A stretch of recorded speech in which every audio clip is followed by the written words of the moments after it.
Le milliardaire s'était déguisé en simple agent d'entretien dans son propre complexe de luxe. Chaque jour, une seule personne lui offrait à manger, une aide cuisinière au grand cœur, sans jamais se douter de qui il était réellement. Préparez-vous à une histoire où le luxe et l'humilité échangent leur rôle. Plongeons ensemble dans le parcours aussi inattendu que bouleversant de Beckett et Morgan. Si vous aimez les récits légers, touchants, remplis de surprises et de retournements de situation, n'hésitez pas à laisser un like. Et à la fin, dites-nous en commentaire ce que vous en avez pensé. Bonne immersion à tous. Beckett Shaw était l'un des hommes les plus riches de la région. Et pourtant, à cet instant précis, il était à genoux sur le sol en marbre du hall, frottant une tache qui refusait obstinément de disparaître.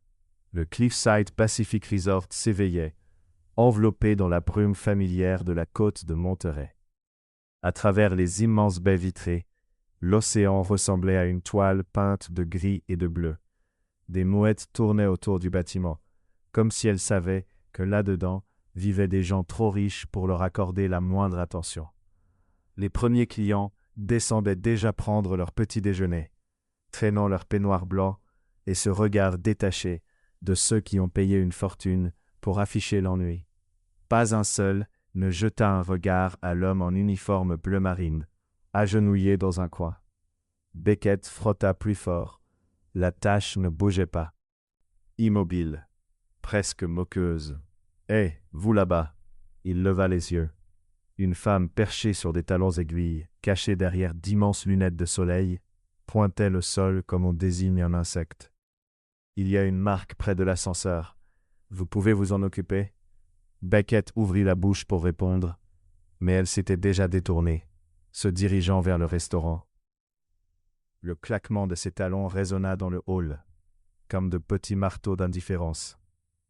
Il observa la tâche qu'il nettoyait, puis celle près de l'ascenseur. La distance était exactement la même. Cette femme avait simplement préféré faire tout le tour du hall pour se plaindre, plutôt que d'attendre 3 secondes. Fascinant. Beckett Shaw avait bâti ce complexe à partir de rien. Il avait validé chaque détail. La courbe des fenêtres, la température précise des piscines, l'ambiance des éclairages. Il avait signé des contrats, conclu des accords majeurs, posé en couverture de magazines économiques, souriant à côté de titres comme « Le visionnaire derrière l'empire hôtelier ». Et maintenant, il découvrait qu'ici, personne ne pouvait attendre 3 secondes. La matinée se poursuivit sur ce même rythme. Beckett nettoya, transporta, rangea, et fut ignoré avec une régularité presque impressionnante. En 4 heures de travail, 0 personne ne lui demanda son prénom. 3 lui demandèrent de se pousser. Une faillit trébucher sur lui et se plaignit comme s'il était apparu là, uniquement pour gâcher son trajet. Aux alentours de midi, son estomac commença à protester. Il n'avait rien mangé depuis la veille au soir. Dans l'empressement de lancer cette expérience, il avait oublié des détails essentiels, comme par exemple où les employés temporaires étaient censés manger. Le manuel mentionnait vaguement une cafétéria, mais les indications étaient si floues qu'il soupçonnait leur auteur de n'avoir jamais mis les pieds dans le bâtiment. Puis, une odeur l'atteignit. Un supplice délicieux. Ail, beurre, quelque chose de grillé. Un parfum qui semblait valoir le salaire hebdomadaire d'un agent d'entretien. Beckett s'approcha de l'entrée latérale de la cuisine, là où les employés allaient et venaient, chargés de plateaux. Sans le savoir, il était sur le point de faire une rencontre qui allait tout changer. Peut-être que quelqu'un pourrait au moins lui indiquer la cafétéria. Peut-être qu'il existait quelque part un distributeur automatique. Peut-être qu'il pouvait simplement exister pendant 2 minutes, sans que personne ne lui crie dessus. « Hé, vous là-bas, sortez d'ici !» Un homme en tablier blanc, le visage crispé comme s'il venait d'avaler un citron trop acide, s'avança vers lui d'un pas sec. Le personnel de maintenance ne traîne pas dans la cuisine. Combien de fois faudra-t-il que je le répète? Je cherchais juste. Peu importe ce que vous cherchiez, retournez à votre secteur. Mais je ne sais même pas où se trouve la cafétéria. L'homme s'arrêta net. Il regarda Beckett comme s'il venait d'avouer qu'il ne savait pas faire ses lacets. « Vous ne savez pas où est la cafétéria ? Je suis nouveau. J'ai commencé aujourd'hui. » « Et personne ne vous l'a montré ? » « Apparemment non. » L'homme poussa un soupir si lourd qu'il semblait porter le poids de toutes les mauvaises décisions de sa vie. « En bas, 3e porte à gauche, après le local à serviettes. Mais ça ferme à 2 heures. Alors, bonne chance. » Beckett jeta un œil à sa montre. 13h53. Il se mit à courir, ou du moins à essayer. L'uniforme n'était clairement pas conçu pour la vitesse, et le chariot de nettoyage qu'il poussait encore semblait avoir développé une personnalité propre, déterminé à heurter chaque coin possible. Quand il atteignit enfin la 3e porte à gauche, après le local à serviettes, un employé était en train de faire glisser une grille métallique. « Attendez, il reste encore 2 minutes. » L'employé le fixa avec le regard vide de quelqu'un qui avait abandonné toute forme d'espoir depuis longtemps. L'horloge de la cafétéria avance. La grille se referma complètement. Beckett resta là, en sueur, essoufflé, le ventre gargouillant assez fort pour résonner dans le couloir désert. Il possédait 47 restaurants dans 12 pays. Il avait dîné avec des chefs d'État. Il avait même reçu un prix d'excellence gastronomique dont il ignorait jusqu'à l'existence. Et pourtant, il était incapable d'obtenir un simple sandwich dans son propre hôtel. Il y avait quelque chose de presque poétique là-dedans, de tragiquement ironique. Il hésitait encore entre les deux quand il entendit le bruit. La cuisine principale était plongée dans un chaos total. Bien qu'il fût encore tôt, les préparatifs du service du soir avaient déjà commencé. Le vacarme ressemblait à un orchestre désaccordé mêlé à un chantier en pleine activité. Des casseroles qui s'entrechoquent, des voix qui s'élèvent, quelque chose qui grésille sur le feu, avec une intensité annonçant un véritable drame culinaire. Beckett s'approcha de nouveau, cette fois avec prudence. Il voulait juste regarder, juste comprendre comment fonctionnait cet écosystème qu'il supervisait en théorie, mais qu'il n'avait jamais réellement observé. Plus de crevettes. Il nous faut encore des crevettes. Le four numéro 3 fait encore ce bruit. Qui a pris ma spatule ? C'était ma spatule préférée. Au cœur de ce tumulte, Beckett aperçut une silhouette qui se déplaçait avec une précision presque chirurgicale. Une femme, cheveux tirés en arrière, tablier taché, le visage oscillant entre une concentration absolue et une discrète ironie. Elle coupait, assaisonnait, organisait, et trouvait encore le temps de lever les yeux au ciel chaque fois que quelqu'un lançait une remarque un peu trop dramatique. Et sans le savoir, elle venait de capter toute son attention. C'était comme assister à un ballet en pleine zone de guerre. « Tiens, toi encore !» Le même homme qu'auparavant avançait dans sa direction, cette fois avec une poêle à la main. Espérait sincèrement vide. « Je t'ai déjà dit que le personnel d'entretien ne traînait pas ici. »« Je viens juste de sortir, » répondit Beckett en reculant. L'homme continuait de gesticuler, comme pour chasser un pigeon particulièrement insistant. Les autres employés de cuisine ne levèrent même pas les yeux.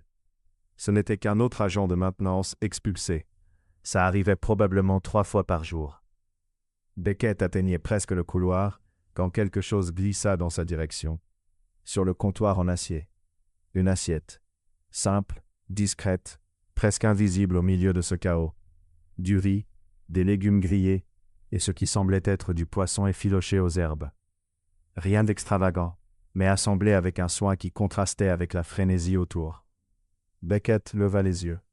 La femme du balai culinaire avait le dos tourné, déjà absorbée par une autre tâche. Mais l'angle de ses épaules trahissait une conscience aiguë. Elle savait exactement ce qu'elle venait de faire.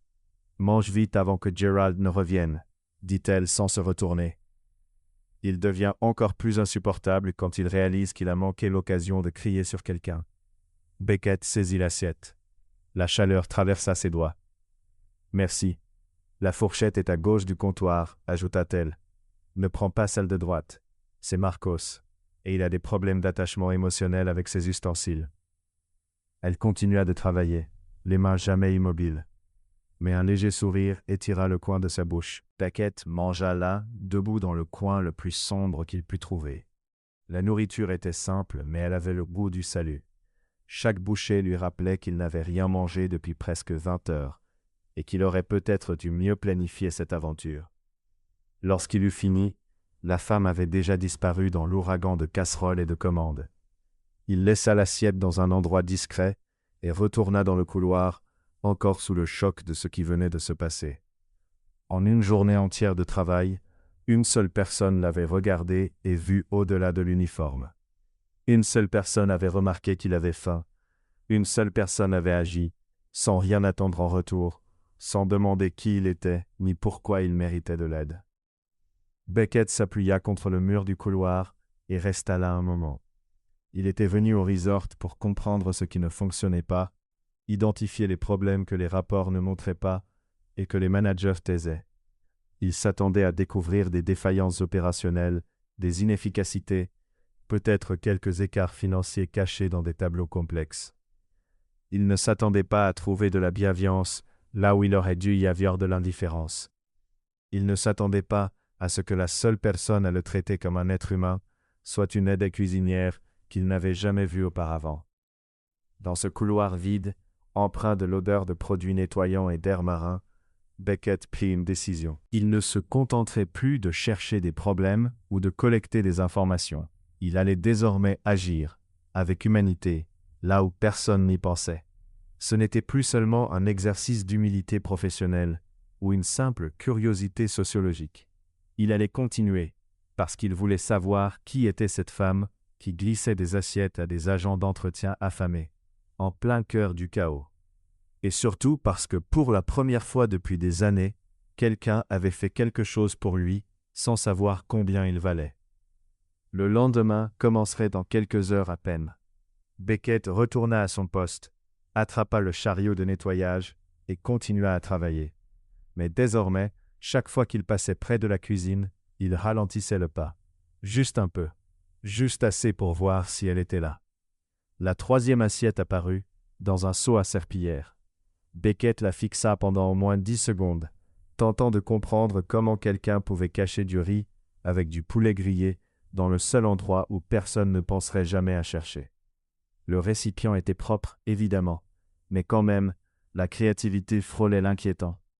3 jours s'étaient écoulés depuis la première assiette glissée en secret.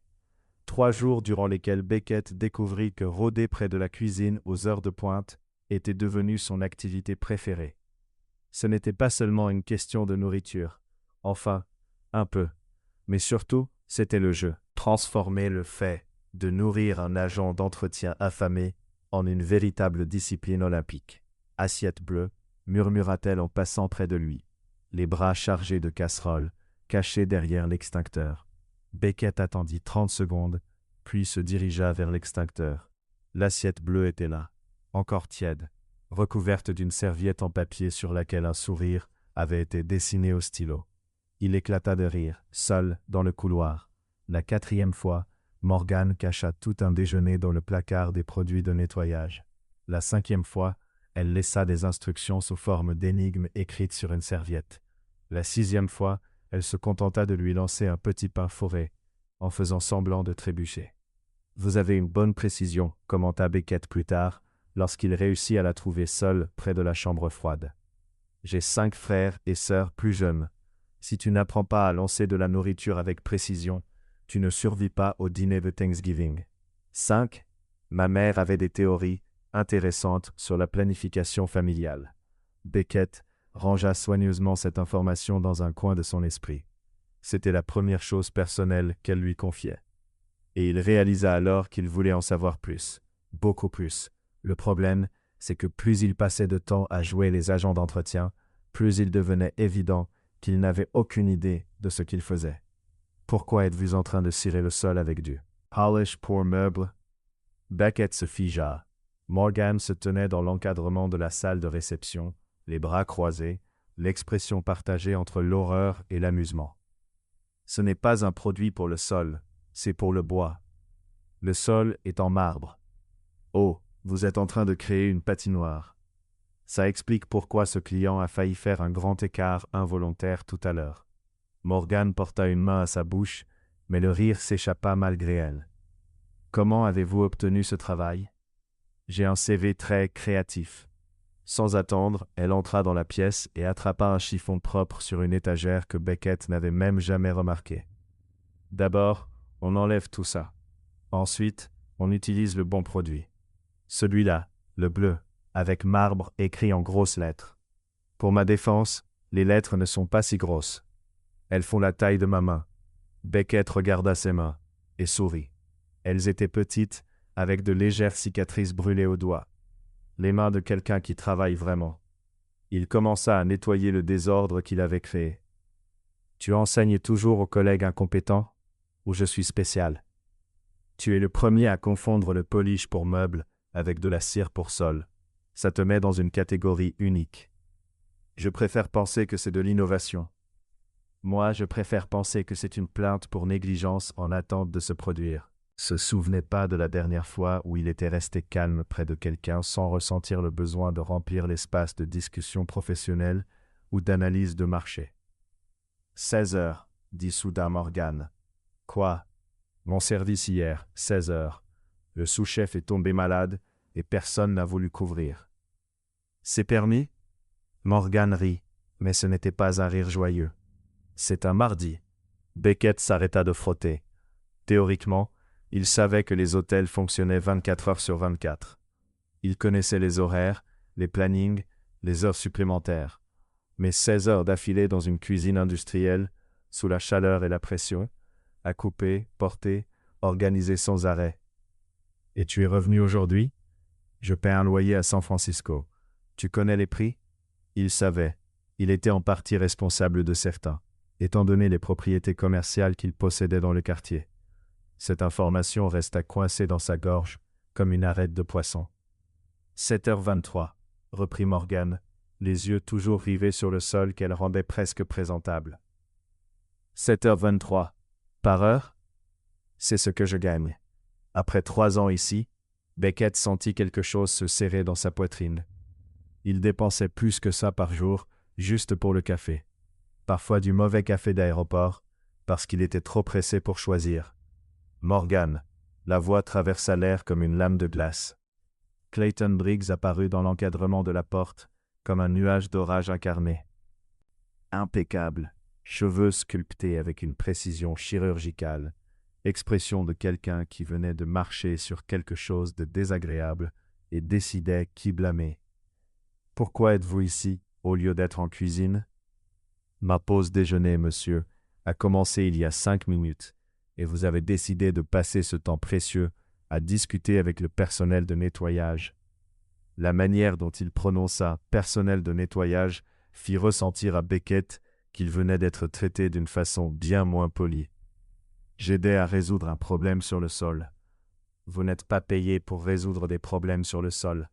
Vous êtes payé pour cuisiner. Si on peut même appeler ça cuisiner. Morgane ne répondit pas.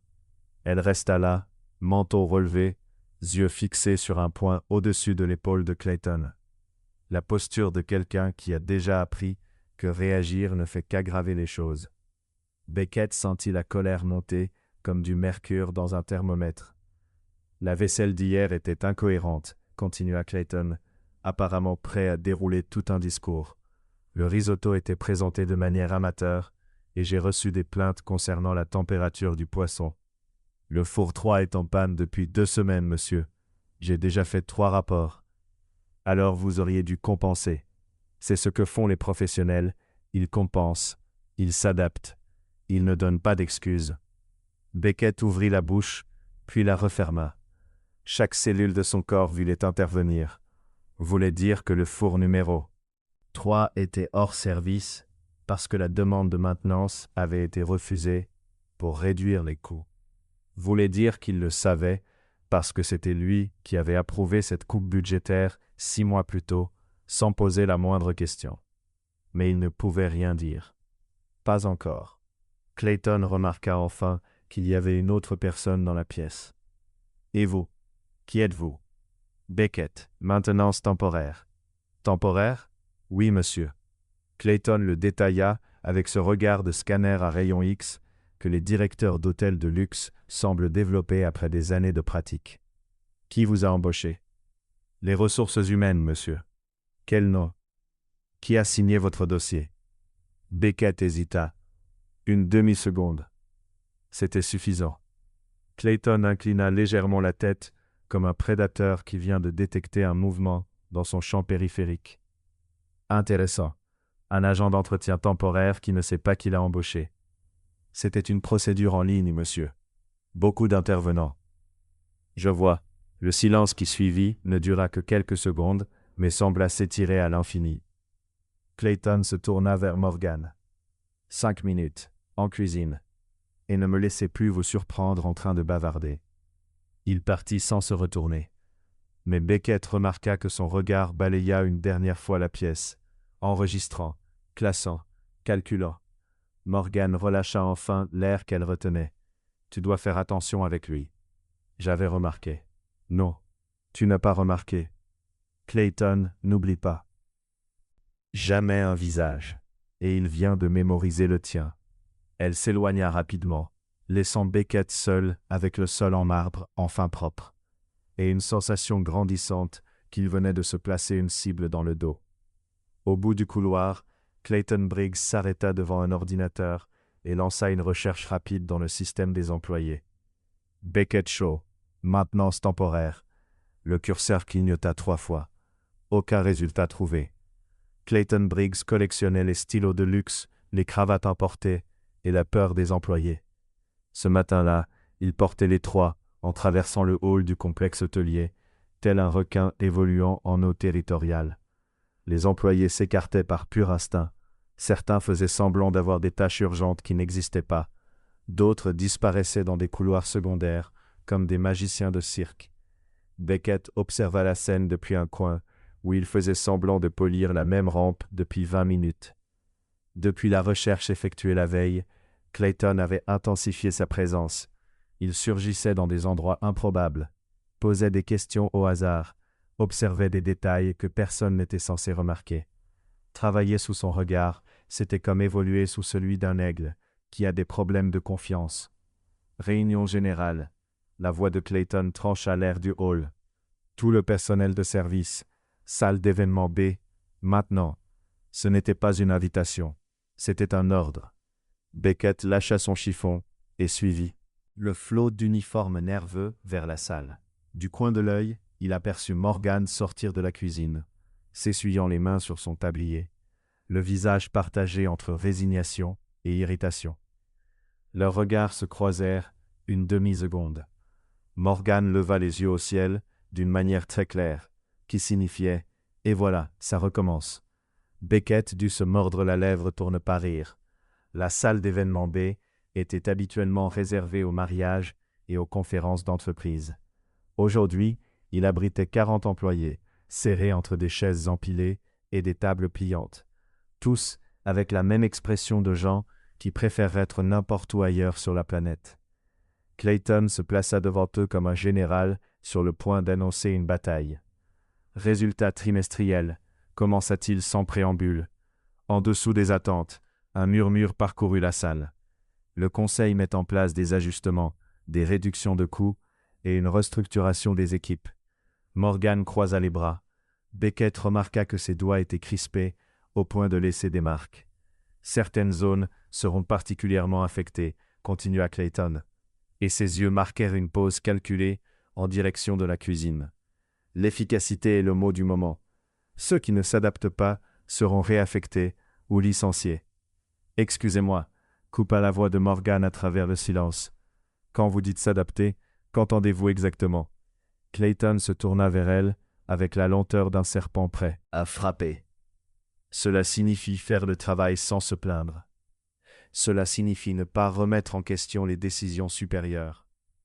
Cela signifie, mademoiselle Rie, ne pas interrompre les réunions avec des questions inutiles. Je voulais juste clarifier, monsieur, pour m'adapter correctement. Le sarcasme était subtil, mais bien présent. Beckett vit le coin de la bouche d'un cuisinier tressaillir, essayant de retenir un rire. Clayton le vit aussi. « Vous, Il pointa Beckett, le temporaire. 40 paires d'yeux se tournèrent vers lui. Monsieur, la terrasse doit être nettoyée immédiatement. Un client s'est plaint des traces sur le verre. La terrasse est en rénovation, monsieur. Entourée de barrières. Et maintenant ouverte à l'inspection. Allez-y, mais le dîner de gala commence dans 1 heure et l'accès. Remettez-vous en question un ordre direct. Beckett avala la réponse qu'il voulait donner. Que cette terrasse était fermée pour des raisons de sécurité, qu'il avait lui-même approuvées. Que l'équipement pour le nettoyage extérieur était insuffisant. Que toute cette situation n'était qu'une démonstration évidente de pouvoir mesquin. Non, monsieur. Excellent. Je veux que ce verre brille quand je reviendrai vérifier. Clayton leva la main et mit fin à la réunion. Les employés se dispersèrent comme des feuilles au vent, murmurant entre eux des mots qui n'atteignaient pas les oreilles du manager. Morgan rattrapa Beckett dans le couloir. La terrasse n'a même pas d'échelle d'accès. J'ai remarqué qu'il te teste. Moi aussi. Morgan jeta un coup d'œil autour d'elle pour s'assurer qu'ils étaient seuls. Il y a une échelle de service dans le local 3. Personne ne l'utilise parce qu'elle grince, mais elle fonctionne. Et prend assaut avec un long manche. Le verre là-bas est incliné. Comment sais-tu tout ça? Parce qu'il m'a déjà fait nettoyer cette terrasse 2 fois. Une fois pendant une tempête. Beckett s'arrêta. Pendant une tempête? Des clients s'étaient plaints que les gouttes de pluie gênaient la vue. Ça n'a aucun sens. Bienvenue au Cliffside Pacific Resort, dit-elle en lui tapotant l'épaule avant de disparaître vers la cuisine. Beckett trouva l'échelle dans le local 3. Elle grinça exactement comme Morgan l'avait prévenu, produisant un bruit qui ressemblait à un navire pirate dans un film d'aventure bon marché. Le seau au long manche était caché derrière un tas de chaises cassées que clairement personne n'avait touché depuis des années. La terrasse était pire qu'il ne l'avait imaginé. Incliné à un angle défiant les lois de la physique, le verre panoramique offrait une vue spectaculaire sur l'océan. Beckett se plaça sur la zone plane et recommença à nettoyer, faisant glisser la serpillière avec la délicatesse d'un chirurgien opérant une veine vitale. On dirait un flamant rose qui essaie de laver une vitre. Beckett faillit laisser tomber le seau. Morgan se tenait dans l'encadrement de la porte de service, tenant une assiette recouverte de papier aluminium. « Qu'est-ce que tu fais ici? Je t'apporte ton dîner. Je me suis dit que tu raterais encore l'heure de la cafétéria. Comment savais-tu où j'étais? Tout le monde sait où tu es. Le bruit de cette échelle s'entend jusqu'au parking. Et puis j'ai compris que tu n'avais pas encore fini. » Elle s'approcha prudemment, avançant sur le rebord comme si elle faisait ça tous les jours. Poulet aux légumes. Des restes de la préparation du dîner de gala. Tu vas avoir des problèmes si Clayton découvre que tu as quitté la cuisine. Clayton est trop occupé à vérifier si les verres en cristal sont parfaitement alignés à 45 degrés. J'ai environ 10 minutes. Beckett prit l'assiette, leurs doigts se frôlèrent un bref instant. Pourquoi tu fais ça? Faire quoi? M'aider. Risquer des ennuis. Apporter à manger à un type que tu connais depuis moins d'1 semaine. Morgan resta silencieuse un moment, les yeux tournés vers l'océan. Parce que quelqu'un a fait ça pour moi quand j'ai commencé ici. Une cuisinière qui s'appelait Miss Ruth. Elle est à la retraite maintenant, mais elle disait toujours qu'on ne survit dans des endroits comme celui-ci que si on prend soin les uns des autres. Et tu prends soin de tout le monde? Seulement de ceux qui en ont l'air. Et j'en ai l'air? Morgan le regarda, puis observa le seau improvisé, puis l'échelle qui grinçait encore sous l'effet du vent. Tu nettoies une vitre inclinée pendant un dîner de gala, parce qu'un homme en costume te l'a ordonné. Oui, tu en as clairement besoin. Beckett éclata de rire, un vrai rire, de ceux qui s'échappent sans demander la permission. Clayton a parlé de relocalisation aujourd'hui, dit-il après un moment. Ça te concerne. L'expression de Morgan changea. Très légèrement, mais suffisamment. Ça concerne tous ceux qui ne font pas partie de son cercle de favoris. Et je n'en fais pas partie. Pourquoi? Je pose trop de questions. Je remets les choses en cause. Je propose des améliorations. Aucune de ces qualités n'est appréciée par des managers comme Clayton. Donc tu pourrais être muté ou licencié. Il l'a très clairement fait comprendre après la réunion. Il m'a parlé directement, quand les autres sont partis. Beckett sentit cette colère familière remonter. Qu'est-ce qu'il a dit exactement? Morgan imita la voix pompeuse de Clayton, avec une précision troublante. Miss Ri, votre attitude nécessite des ajustements significatifs. Le complexe n'a pas de place pour des employés qui ne comprennent pas la hiérarchie. Considérez ceci comme votre dernier avertissement. Dernier avertissement pour avoir posé une question en réunion. Dernier avertissement pour exister d'une manière qu'ils ne contrôlent pas. Le vent marin passa entre eux, apportant au loin les échos de la musique du gala. « Je dois retourner travailler, » dit Morgan. « Et toi, tu dois finir cette vitre avant qu'il n'arrive. » Elle se tourna pour partir, puis s'arrêta à la porte. « Beckett ?»« Oui, d'avoir demandé. » La plupart des gens ne demandent jamais. Elle disparut dans l'échelle grinçante. Beckett resta là, tenant l'assiette de poulet déjà en train de refroidir, observant la vitre qui reflétait un coucher de soleil spectaculaire qu'aucun invité ne verrait ce soir-là. Pour la première fois depuis le début de cette expérience, il ne pensa ni au rapport, ni au profit, ni aux stratégies commerciales. Seulement à ce moment, et à ce que cela signifiait. Il ne pensait qu'à une chose, protéger une personne qui ignorait totalement qu'il avait le pouvoir de le faire. En bas, Clayton Briggs terminait l'inspection des verres en cristal lorsque son téléphone vibra.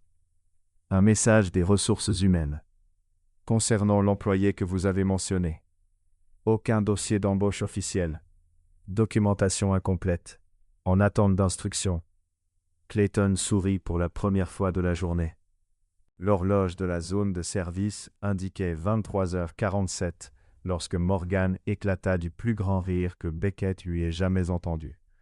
Ils étaient assis sur le quai de livraison, cet espace oublié entre la cuisine et le parking, là où les camions déchargeaient à l'aube.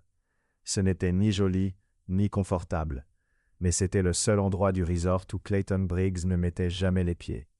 « Attends, dit Morgan en essuyant une larme au coin de l'œil. Tu es en train de me dire que tu n'as jamais fait frire un œuf de toute ta vie? J'ai dit que j'avais essayé une fois. Le résultat était différent de ce que j'espérais.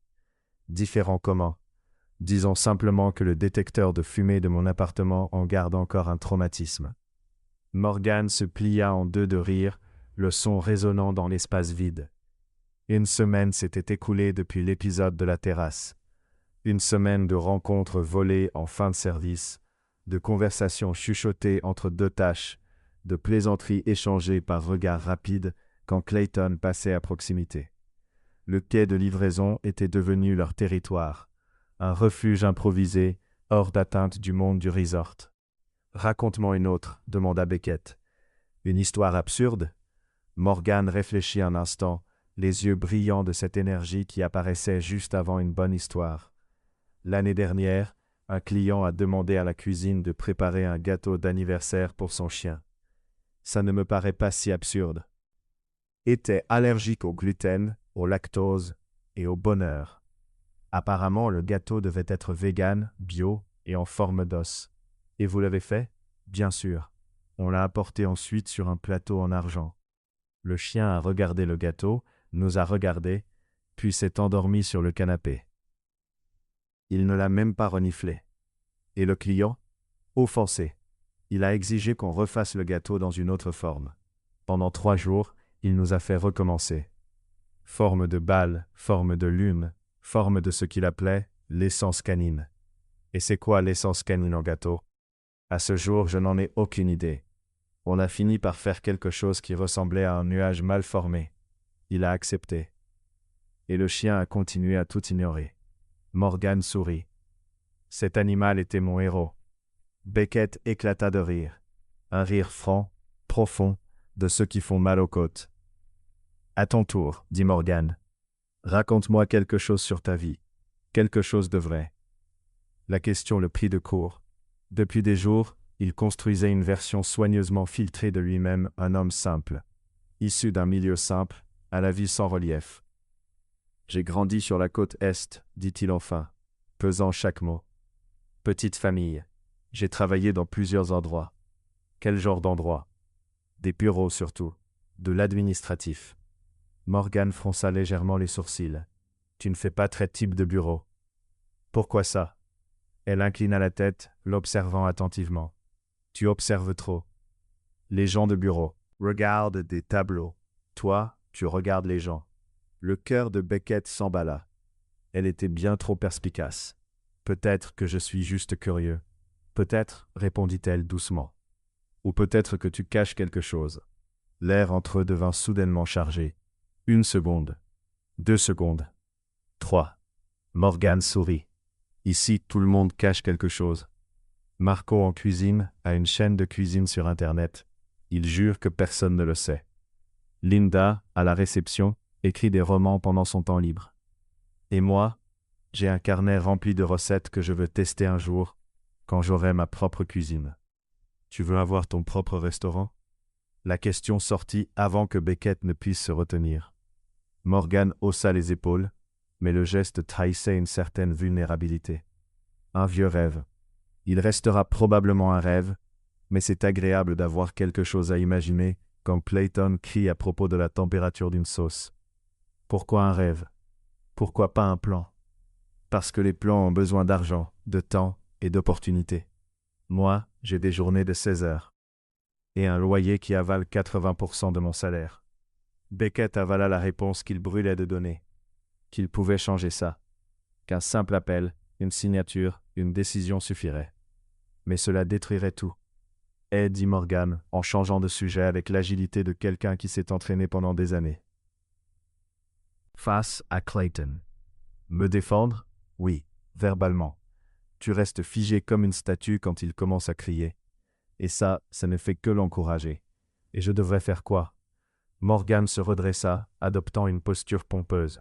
Sa voix s'alourdit, imitant Clayton avec une précision inquiétante. « Monsieur le concierge, pourquoi ce couloir ne brillait-il pas ?» Beckett entra dans le jeu. « Parce que la cire est encore en train de sécher, monsieur. » « Non. » Morgan rompit le personnage. « Là, tu te justifies. Clayton ne veut pas d'explication. Il veut soit la soumission, soit la résistance. Choisis. Et la résistance, ça ne rend pas les choses pires, seulement pour ceux qui ne savent pas s'y prendre. » Elle reprit la pause. « Monsieur le concierge, pourquoi ce couloir ne brillait-il pas ?» Beckett se racla la gorge et réessaya. « Le couloir brillera dans 15 minutes, monsieur. Souhaitez-vous que je priorise un autre espace en attendant ?» Les yeux de Morgan s'agrandirent. « Voilà, tu as répondu sans te justifier, et tu lui as renvoyé la décision. Clayton déteste prendre des décisions sur des détails. Il partira juste pour éviter d'avoir à répondre. Tu as développé une vraie science, dit Beckett. 3 ans sur un champ de bataille, ça enseigne beaucoup de choses. » Ils rirent ensemble, leur rire se mêlant au bruit lointain des vagues. Pendant un instant, Morgan se tut. Elle regarda Beckett autrement, plus doucement. L'air entre eux changea à nouveau, mais cette fois, il n'y avait plus de tension. Il y avait autre chose. Quelque chose qui noua l'estomac de Beckett d'une façon qu'il n'avait pas ressentie depuis des années.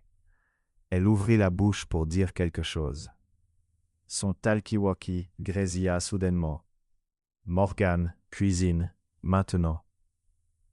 C'était la voix de Gerald, le superviseur qui avait expulsé Beckett dès le premier jour. Morgan ferma les yeux 1 seconde, inspira profondément, puis retrouva son professionnalisme. Le devoir appelle. Qu'est-ce qui se passe? Je ne sais pas. Mais vu le ton, ce n'est pas bon. Ils repartirent en courant vers le bâtiment principal. Et quelque chose venait clairement de changer. La cuisine était en chaos à leur arrivée, mais un chaos différent de l'habitude. Les gens étaient immobiles, ne faisaient rien. Et au centre de tout, Clayton Briggs tenait une poêle carbonisée, comme s'il s'agissait d'une preuve dans un procès. Qui est responsable de cette station? Sa voix tranchait dans l'air. Silence. J'ai demandé, répéta-t-elle, qui est responsable? Je couvrais cette station, avança Morgan. Mais j'ai quitté il y a 1 heure à la fin de mon service. Donc vous avez laissé le four allumé en partant? Non, monsieur. J'ai tout éteint. J'ai vérifié 2 fois. Et pourtant la poêle a brûlé toute seule, magiquement. Quelqu'un a dû la rallumer après mon départ. Clayton sourit. Ce sourire froid que Beckett commençait à reconnaître. Intéressant. Donc vous accusez vos collègues? Je n'accuse personne. Je dis juste que j'ai éteint le four. Contre une preuve physique. Clayton leva la poêle. Et la preuve physique dit que vous avez été négligente. Beckett observa tout depuis le coin de la cuisine. Il vit les yeux d'un des cuisiniers se détourner. Il vit la culpabilité traverser ce visage une seconde avant de disparaître. Quelqu'un avait utilisé cette station après Morgan. Quelqu'un avait fait l'erreur et laissé cette personne porter le blâme. Il faillit ouvrir la bouche, faillit s'avancer, faillit dire qu'il y avait des caméras de sécurité dans cette zone qui prouvaient exactement qui avait fait quoi et quand. Mais cela aurait soulevé des questions. Comment un simple agent de maintenance temporaire connaîtrait le système de caméra? Pourquoi se soucierait-il autant? Beckett resta silencieux et regarda Clayton rédiger un deuxième avertissement officiel contre Morgan.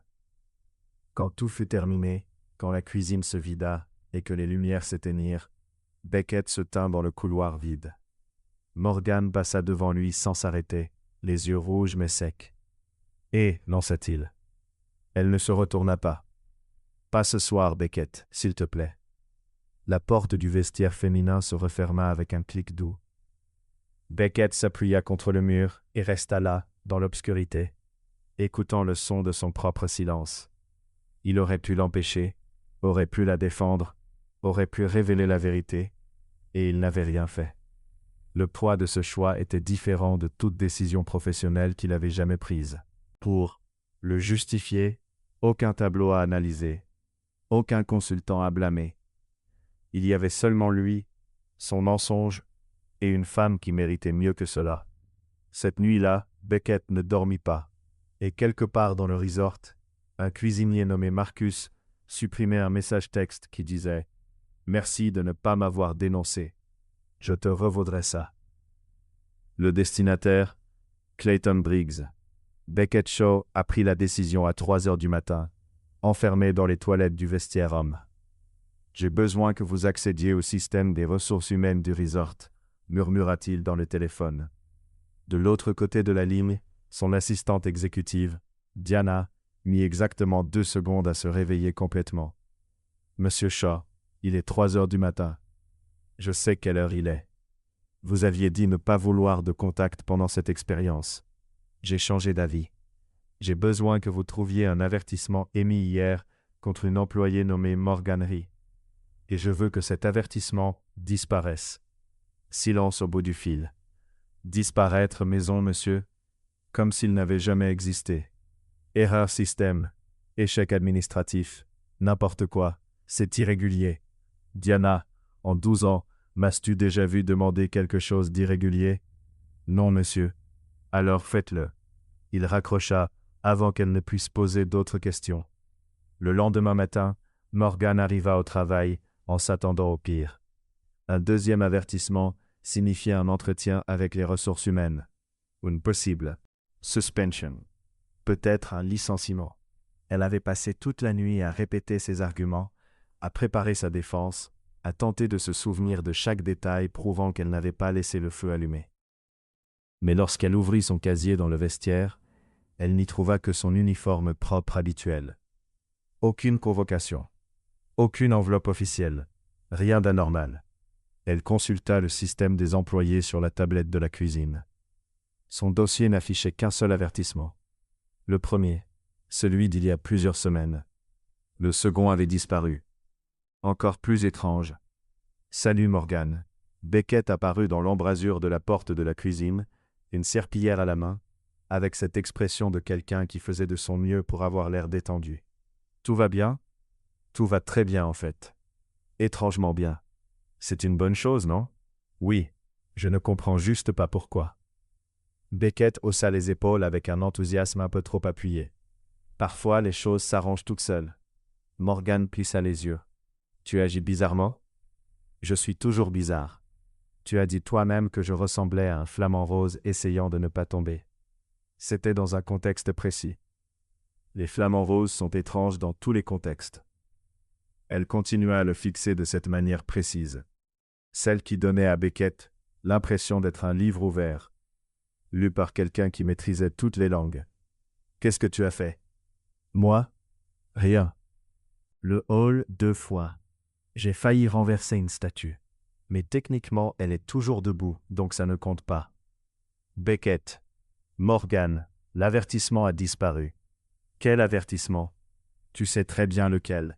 Beckett afficha l'expression la plus innocente qu'il put trouver, ce qui n'était probablement pas très convaincant, étant donné qu'il n'avait jamais eu à feindre l'innocence de toute sa vie. Peut-être une erreur du système. Le système de Clayton ne fait pas d'erreur. Il vérifie tout 3 fois. Peut-être qu'il a passé une mauvaise journée. Ça arrive. Même au manager tyrannique. Morgan croisa les bras. Tu caches quelque chose.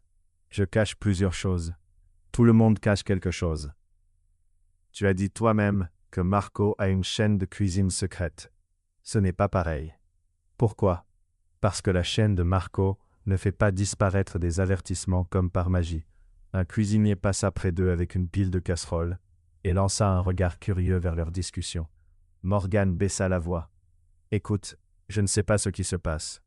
Mais si tu as fait quelque chose pour m'aider, si j'avais fait quelque chose, l'interrompit Beckett, tu aurais préféré que l'avertissement soit toujours là? » La question prit Morgan de court. « Non, ce n'est pas ça. Alors c'est quoi le problème? » Le problème, c'est que je n'aime pas devoir des faveurs. Tu ne me dois rien. C'est exactement ce que les gens disent quand on leur doit quelque chose. Soupira. Morgan, je te jure que je n'ai rien fait d'illégal. Rien d'immoral. Rien qui puisse te mettre en danger. Je connais juste certaines personnes. Parfois, des choses arrivent. Morgan le regarda. Tu connais des gens? Oui. Un agent d'entretien temporaire connaît des gens capables d'effacer des avertissements dans le système RH d'un complexe hôtelier de luxe. Dit comme ça, c'était effectivement absurde. J'ai une vie intéressante, répondit-il finalement. Morgan resta silencieuse un long moment. Beckett pouvait presque voir les rouages tourner dans son esprit. Des connexions se formaient, des points qui n'auraient pas dû se rejoindre. Et pour la première fois, il se demanda non pas si elle allait découvrir la vérité, mais quand. « D'accord, dit-elle enfin. « D'accord, pour l'instant cette conversation n'est pas terminée. » Elle retourna à sa station, laissant Beckett avec la sensation d'avoir survécu à un interrogatoire professionnel. Le reste de la journée passa dans une tension étrange. Morgan était plus silencieuse que d'habitude, observant Beckett du coin de l'œil chaque fois qu'il passait près de la cuisine. Lui, à son tour, était hyper conscient de chacun de ses mouvements, de chacun de ses mots. À la fin du service, ils se retrouvèrent sur le quai de livraison comme d'habitude. « Je ne poserai plus de questions, » dit Morgan sans préambule, à propos de l'avertissement. « Non, mais il faut que tu saches quelque chose. » Elle s'assit à côté de lui, plus près que d'habitude. « Je n'ai besoin de personne pour me sauver. Jamais. Je supporte Clayton. Je supporte ce job. Je supporte tout ça parce que j'ai choisi de le supporter. Tu comprends? Je comprends. Bien. Parce que si tu essaies d'être une sorte de héros masqué du service de nettoyage, tu peux arrêter. J'ai survécu 28 ans sans héros. Je peux survivre encore 28. Beckett sentit quelque chose se serrer dans sa poitrine. Et si je n'essaie pas de te sauver? Alors que cherches-tu à faire? La question resta suspendue entre eux. Peut-être que je veux juste être ici, dit-il enfin. Avec toi dans cet endroit horrible, avec ce patron terrible, à faire ce travail que je ne sais clairement pas faire. Morgan éclata de rire, mais c'était un rire différent, plus doux. Tu ne sais vraiment pas faire ce travail. Je sais. Impressionnant en fait. Des années d'éducation et je ne sais pas faire la différence entre le polish pour meubles et la cire pour sol. Peut-être que ton éducation s'est concentrée sur les mauvaises choses. Peut-être. Ils restèrent assis en silence, regardant le parking vide. Je te fais confiance, dit soudain Morgan. Je ne sais pas pourquoi tu es apparu de nulle part, que tu ne sais rien faire, que tu as cette étrange énergie de quelqu'un qui fait semblant d'être autre chose. Mais je te fais confiance. Beckett avala difficilement. Morgan, ne gâche pas tout avec une révélation dramatique. D'accord, accepte simplement. Il accepta parce qu'il n'y avait pas d'autre option. Parce que la vérité détruirait tout. Pendant ce temps, dans le bureau administratif au 3e étage, Clayton Briggs faisait des heures supplémentaires. L'écran de l'ordinateur illuminait son visage alors qu'il fouillait les dossiers, les historiques, toutes les informations qu'il pouvait trouver sur le mystérieux agent de nettoyage apparu de nulle part. Le dossier de Beckett Shaw était étrangement vide. Aucun historique d'emploi antérieur, aucune référence vérifiable, rien que son nom et son numéro de sécurité sociale. Clayton tapa le numéro dans une base de données différente, à laquelle il ne devrait pas avoir accès, mais qu'un cousin éloigné du département de l'immigration lui avait gentiment communiqué. Les résultats apparurent. Clayton se pencha en avant, les yeux s'écartant lentement. « Eh bien, murmura-t-il à l'écran vide. Ça explique beaucoup de choses. Sur l'écran, une photo corporate montrait un homme en costume lors d'un gala, souriant aux côtés de sénateurs et de célébrités. Le même visage que celui du concierge nettoyant ses couloirs. Pendant ce temps, Morgan apprenait à Beckett comment couper des oignons sans pleurer. Et il échouait lamentablement. « Tu tiens le couteau comme une épée, » dit-elle en essayant de ne pas rire. « C'est un légume, pas un dragon. Pour ma défense, ce légume est en train de m'attaquer chimiquement. » Des larmes coulaient sur le visage de Beckett, en quantité humainement impossible. Il distinguait à peine la plancha, découpée, encore moins l'oignon qu'il était en train de massacrer en morceaux totalement irréguliers. « Respire par la bouche, » conseilla Morgan. « Et arrête de cligner des yeux comme ça. »« Comment veux-tu que j'arrête ?»« Cligner des yeux, c'est involontaire. Manifestement pas assez involontaire, puisque tu le fais toutes les demi-secondes. » Il était tard dans la nuit, la cuisine était vide, et ils avaient réussi à voler 1 heure au monde réel. Morgan avait décidé que si Beckett continuait à apparaître affamé, il devait au moins apprendre les bases de la survie culinaire. Pour l'instant, les bases gagnaient largement. C'est fait. Beckett recula d'un pas, s'essuyant le visage avec la manche de son uniforme. Je l'ai coupé. Morgan observa les morceaux d'oignon éparpillés. On dirait une scène de crime. Un crime culinaire. Un crime contre la nature. Cet oignon avait une famille. Tu es cruel. Je suis honnête. Ce n'est pas la même chose. Elle prit le couteau de ses mains et en quelques secondes à peine, transforma ce qu'il restait de l'oignon en cubes parfaitement réguliers. Comment tu fais ça aussi vite? La pratique et des années sans vie sociale. Beckett rit, mais quelque chose dans sa réponse capta son attention. Sans vie sociale? Pourquoi? Morgan haussa les épaules, les yeux fixés sur la planche. Le travail. Des journées de 16 heures ne laissent pas beaucoup de place pour les dîners romantiques ou les anniversaires. Ma dernière vraie amitié, c'était avec une plante que j'ai laissée mourir parce que j'ai oublié de l'arroser. Tu as tué une plante par négligence?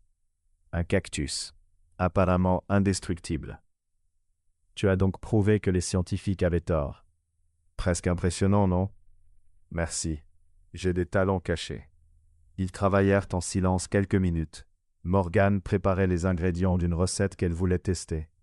Beckett observait chacun de ses gestes avec une attention qu'il ne cherchait même plus à dissimuler. 2 semaines s'étaient écoulées depuis l'avertissement mystérieusement disparu. 2 semaines de rencontres volées, de conversations sur le quai de livraison, de plaisanteries murmurées dans les couloirs. À un moment donné, sans que Beckett sache exactement quand, ceci avait cessé d'être une enquête sur le complexe. C'était devenu elle. Et Morgan brisa le silence. Tu me regardes bizarrement, bizarre comme si j'étais une équation que tu essayais de résoudre. Peut-être que c'est le cas. Je ne suis pas si compliqué. Je ne suis pas d'accord. Morgan s'arrêta de couper et leva les yeux vers lui. L'air entre eux avait changé. Une tension nouvelle. Pas inconfortable. Juste différente. Qu'est-ce que tu veux savoir? Demanda-t-elle. Du mord pas. Beckett réfléchit un instant. Pourquoi tu es encore ici? Dans cette cuisine? Dans ce complexe? À ce poste? Tu as clairement le talent pour bien plus. Morgan poussa un soupir qui semblait porter des années de poids. Parce que partir, c'est recommencer à zéro. Et recommencer à zéro, c'est admettre que les 3 dernières années étaient une erreur. Je ne suis pas très doué pour admettre mes erreurs. Rester est aussi un choix, je sais, mais c'est un choix que je contrôle. Si je me fais licencier, c'est la décision de quelqu'un d'autre. Si je reste, c'est la mienne. Ça a du sens pour toi? Pour mon entêtement, oui. Mon thérapeute ne serait probablement pas d'accord. Beckett éclata de rire. Tu vas en thérapie? Non. Je n'ai ni le temps ni l'argent. Mais si j'y allais, elle ne serait clairement pas d'accord non plus. Tu es une personne compliquée, Morgan rit. Merci. C'est le 2e compliment que je reçois aujourd'hui. Et le premier, Clayton a dit que ma sauce était acceptable. Selon ses standards, c'est pratiquement une déclaration d'amour. Ils rirent ensemble, et Beckett ressentit de nouveau cette tension dans sa poitrine, ce sentiment que quelque chose d'important se passait, quelque chose qu'il ne pouvait pas contrôler. Et cela le terrifiait. « Je peux te dire quelque chose ?» dit-il avant de pouvoir se retenir. « Tu peux. Je ne suis pas celui que tu crois. » Morgan inclina la tête. « Et qui crois-tu que je pense que tu es? Un concierge temporaire sans passé et sans futur intéressant. Et qui es-tu vraiment? » Beckett ouvrit la bouche. La porte de la cuisine éclata. Clayton Briggs entra comme s'il possédait l'endroit, ce qu'il pensait techniquement. Tard. Mademoiselle rit.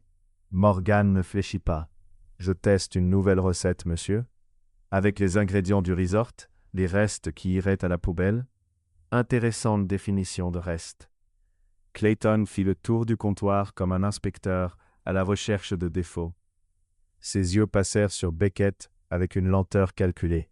« Et vous, monsieur le concierge, que faites-vous dans ma cuisine à cette heure? »« J'apprends à couper des oignons, monsieur. »« Couper des oignons? »« Oui, monsieur. C'est plus difficile que ça en a l'air. » Clayton s'approcha, trop près. « Vous savez, je vous ai beaucoup remarqué ici. Pour un employé temporaire, vous semblez très intégré. Je me fais facilement des amis. Vraiment? Curieux. » L'air dans la cuisine devint lourd. Morgan regarda l'un puis l'autre, sentant clairement que quelque chose se passait, au-delà des mots. « Vous avez besoin de quelque chose, monsieur ?» interrompit-elle. Clayton sourit, ce sourire qui ressemblait à un piège. « Non, non. Je fais ma ronde nocturne. Je m'assure que les ressources du resort sont bien utilisées. » Il se dirigea vers la porte mais s'arrêta avant de sortir. « Monsieur Shaw. » Beckett se figea. « Pardon? Shaw. C'est votre nom de famille, n'est-ce pas? »« Oui, monsieur. »« Intéressant. C'est un nom assez commun. Mais vous savez ce qui est drôle? J'ai cherché ce nom à certains endroits, et les résultats étaient intrigants. » Le cœur de Beckett battait si fort qu'il était sûr que Clayton pouvait l'entendre. « Comment? » demanda-t-il. Clayton haussa les épaules avec un naturel étudié. « Oh, rien de précis. Je trouve juste curieux que quelqu'un avec votre CV choisisse de nettoyer des sols. » Il partit sans attendre de réponse. Le silence qui resta derrière lui était assourdissant. « Qu'est-ce que c'était? » demanda Morgan. « Je ne sais pas. Il sait quelque chose. » « Je l'ai remarqué. »« Beckett, que voulait-il dire par votre CV? » La question resta suspendue dans l'air, lourde et impossible à ignorer. Beckett regarda Morgan, dans ses yeux qui commençaient à lui faire confiance, cette personne qui méritait la vérité plus que quiconque. « Morgan, je dois te dire quelque chose. Alors dis-le-moi. » Son téléphone vibra. Un message de Diana. Clayton Briggs a accédé à des fichiers confidentiels. Il sait qui vous êtes. Recommandation extraction immédiate. Beckett regarda l'écran, puis Morgan, et comprit que quoi qu'il choisisse de faire maintenant, quelqu'un allait être blessé. Morgan, commença-t-il. Mais avant qu'il ne puisse continuer, le système de son du resort s'activa. Attention à tous les employés. Réunion d'urgence demain à 8 heures. Présence obligatoire. Sujet, changements importants dans l'administration. Morgan regarda Beckett. Pourquoi j'ai l'impression que ça te concerne? Il ne put répondre, parce qu'elle avait raison. La réunion de 8 heures n'eut jamais lieu. Clayton l'annula à la dernière minute, invoquant des conflits d'agenda. Mais Beckett connaissait la vérité. le manager jouait aux échecs. Et son prochain coup ne serait pas public. Il serait chirurgical, personnel et dirigé vers une cible bien précise. Morgan Lee ne réalisa même pas qu'elle était dans le viseur. Ou peut-être qu'elle le savait, mais qu'elle avait choisi de l'ignorer. « Double service », dit-elle. Quand Beckett la retrouva dans le vestiaire à 6 heures du matin, elle ajouta « Clayton a décidé que je devais couvrir le petit déjeuner, le déjeuner et le dîner. 18 heures. 17 si je ne prends pas de pause. Morgan, c'est contraire au droit du travail de l'État de Californie. » Elle s'arrêta de nouer son tablier et le regarda. « Comment tu connais le droit du travail en Californie ?» Beckett déglutit. « Je lis parfois des choses au hasard. » Des agents d'entretien qui lisent des lois sur le travail pendant leur temps libre? C'est un hobby. Un hobby étrange. Je suis quelqu'un d'étrange. Ça, on l'a déjà établi. Morgan esquissa presque un sourire, mais l'épuisement effaça le geste avant qu'il ne se forme complètement.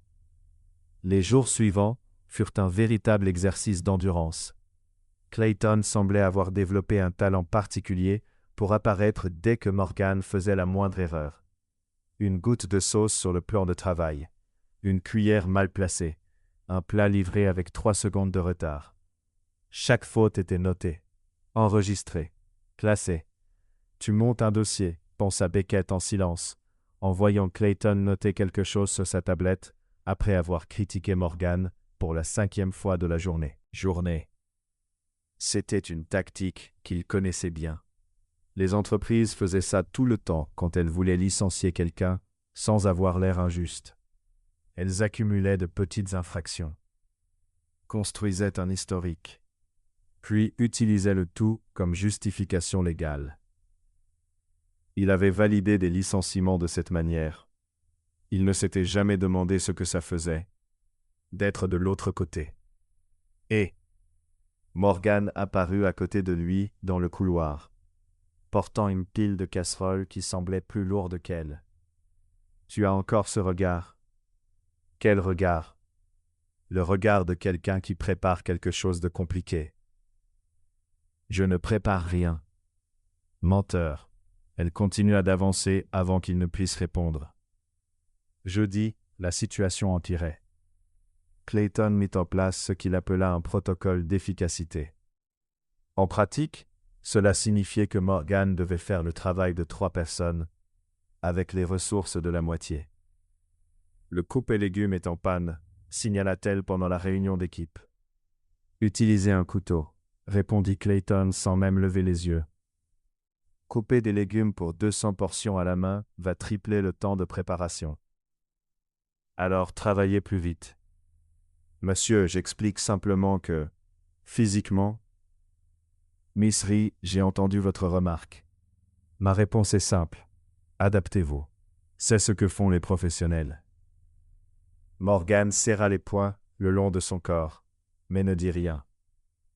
Beckett vit ses épaules s'affaisser presque imperceptiblement. Qu'il avait appris à reconnaître, cette énergie obstinée qui apparaissait même les mauvais jours, était en train de faiblir. Pendant la pause déjeuner, il la trouva assise seule sur le quai de livraison, le regard perdu dans le vide. « J'ai apporté de l'eau, » dit-il en lui tendant une bouteille. « Merci. » Silence. « Tu peux le signaler » reprit Beckett après un moment. « Il y a les ressources humaines, il y a la loi, et il y a la réalité, » l'interrompit Morgan. Elle leva les yeux vers lui. « Et dans la réalité, des employés comme moi ne gagnent pas contre des managers comme lui. » Le silence qui suivit fut plus lourd que n'importe quelle dispute, et Beckett comprit que le jeu venait de changer. On se plaint. On est catalogué comme des fauteurs de troubles. On est licencié pour incompatibilité culturelle. Et on part sans référence, sans indemnité. Ce n'est pas juste. Juste et réel sont 2 choses différentes. Beckett sentit la colère remonter. Cette colère familière qui surgissait chaque fois qu'il voyait le système fonctionner exactement comme il avait été conçu, écraser ceux d'en bas pour protéger ceux d'en haut. « Et si tu avais de l'aide ?» demanda-t-il. « Une vraie aide, de quelqu'un qui a le pouvoir de changer les choses. » Morgan le regarda avec une expression qu'il n'arrivait pas à déchiffrer. Tu parles de toi? Je parle hypothétiquement. Hypothétiquement, répéta-t-elle. Un concierge temporaire avec le pouvoir de tout changer. Laisse tomber. C'était une question stupide. Ça l'était, vraiment. Mais quelque chose dans son regard disait qu'elle n'avait rien oublié. Le vendredi, la confrontation eut lieu. Morgan était en pleine préparation du service du soir lorsque Clayton entra dans la cuisine, une tablette à la main et ce sourire prédateur que Beckett avait appris à craindre. Mademoiselle rit, un instant. Toute la cuisine se figea. Les casseroles cessèrent de s'entrechoquer. Les conversations moururent. Tout le monde savait ce qui allait suivre. J'ai examiné vos performances de ces dernières semaines, commença Clayton, la voix suffisamment forte pour que tout le monde entende. Et les résultats sont préoccupants. Monsieur, je suis en plein service. Ne m'interrompez pas. Vous êtes sur mon temps. Et sur mon temps, vous écoutez. Morgan posa le couteau. Son regard croisa celui de Beckett une fraction de seconde. Il se tenait dans l'embrasure de la porte, incapable de bouger. Retard, gaspillage d'ingrédients, plainte de supérieur, et un avertissement formel qui a mystérieusement disparu, mais que j'ai recréé à partir de témoignages. Ce n'est pas. Ne m'interrompez pas. Je documente un schéma de comportement inapproprié. Un schéma qui, s'il se poursuit, entraînera un licenciement immédiat. Le visage de Morgan était rouge, mais sa voix resta ferme. Monsieur Briggs, avec tout le respect que je vous dois, ce schéma est fabriqué. J'ai fait tout ce que vous m'avez demandé. J'ai travaillé les heures supplémentaires. J'ai remplacé des collègues absents. Si c'est ça, un comportement inapproprié, alors le problème, ce n'est pas moi. Le silence qui suivit fut total. Clayton se pencha en avant, la voix basse mais tranchante. Vous m'accusez de quelque chose, mademoiselle Rie? J'énonce des faits, monsieur Briggs. Des faits, répéta-t-il comme si le mot était du poison. Eh bien, voici un fait. D'ici la fin de la semaine, j'aurai pris une décision concernant votre avenir dans ce resort. Et au vu de vos performances actuelles et surtout de votre attitude, je vous conseille de commencer à mettre à jour votre CV.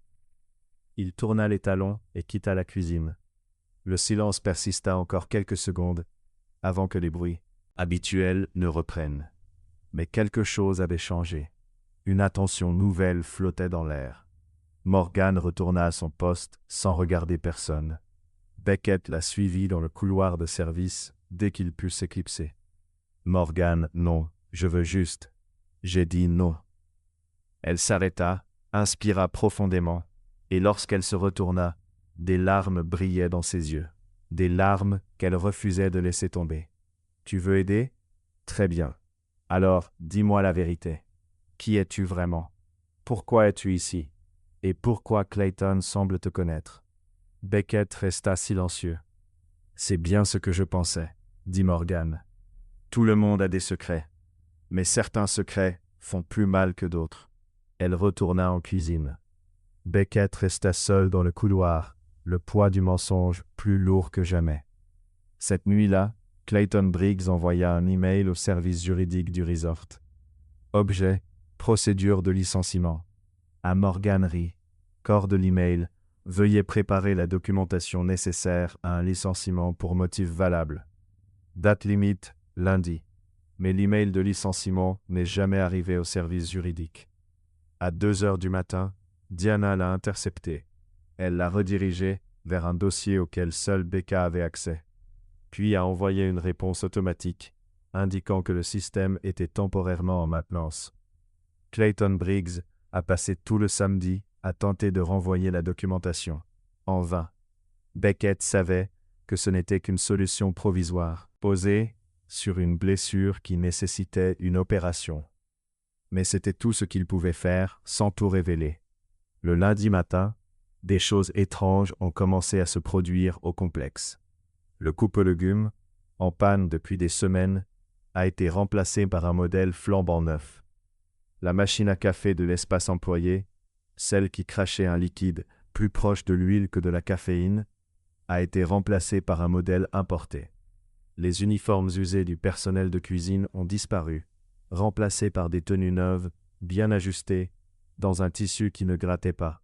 « Quelqu'un fait des dons anonymes au complexe ?» demanda Gerald, le chef de cuisine, en fixant le nouveau coupe-légumes comme une apparition divine. Ou alors la direction s'est enfin réveillée, suggéra un autre cuisinier. La direction ne se réveille même pas avec une alarme incendie, répondit quelqu'un. Morgan observait tout en silence. Ses yeux se plissèrent légèrement. Cette expression que Beckett avait appris à reconnaître. Mode détective activé. Tu es silencieuse, commenta-t-il en s'approchant. Je réfléchis aux coïncidences. Quel genre de coïncidence? Morgan se tourna vers lui.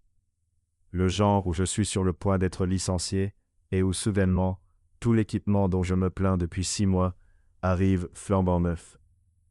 Le genre où mes conditions de travail s'améliorent miraculeusement au moment précis où Clayton essaie de me détruire.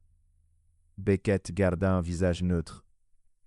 Peut-être que l'univers compense. L'univers n'achète pas de coupe-légumes industriels. Comment tu le sais? Peut-être que c'est exactement ce que fait l'univers pendant son temps libre. Morgan ne sourit pas. Beckett, qu'est-ce que tu as fait? Je n'ai rien fait. Tu mens. Je te mentirais à toi? Tu mens surtout. Je ne sais toujours pas d'où tu viens, ce que tu faisais avant, ni pourquoi tu es apparu de nulle part en connaissant le droit du travail et en agissant comme si tu avais plus de pouvoir que n'importe quel concierge.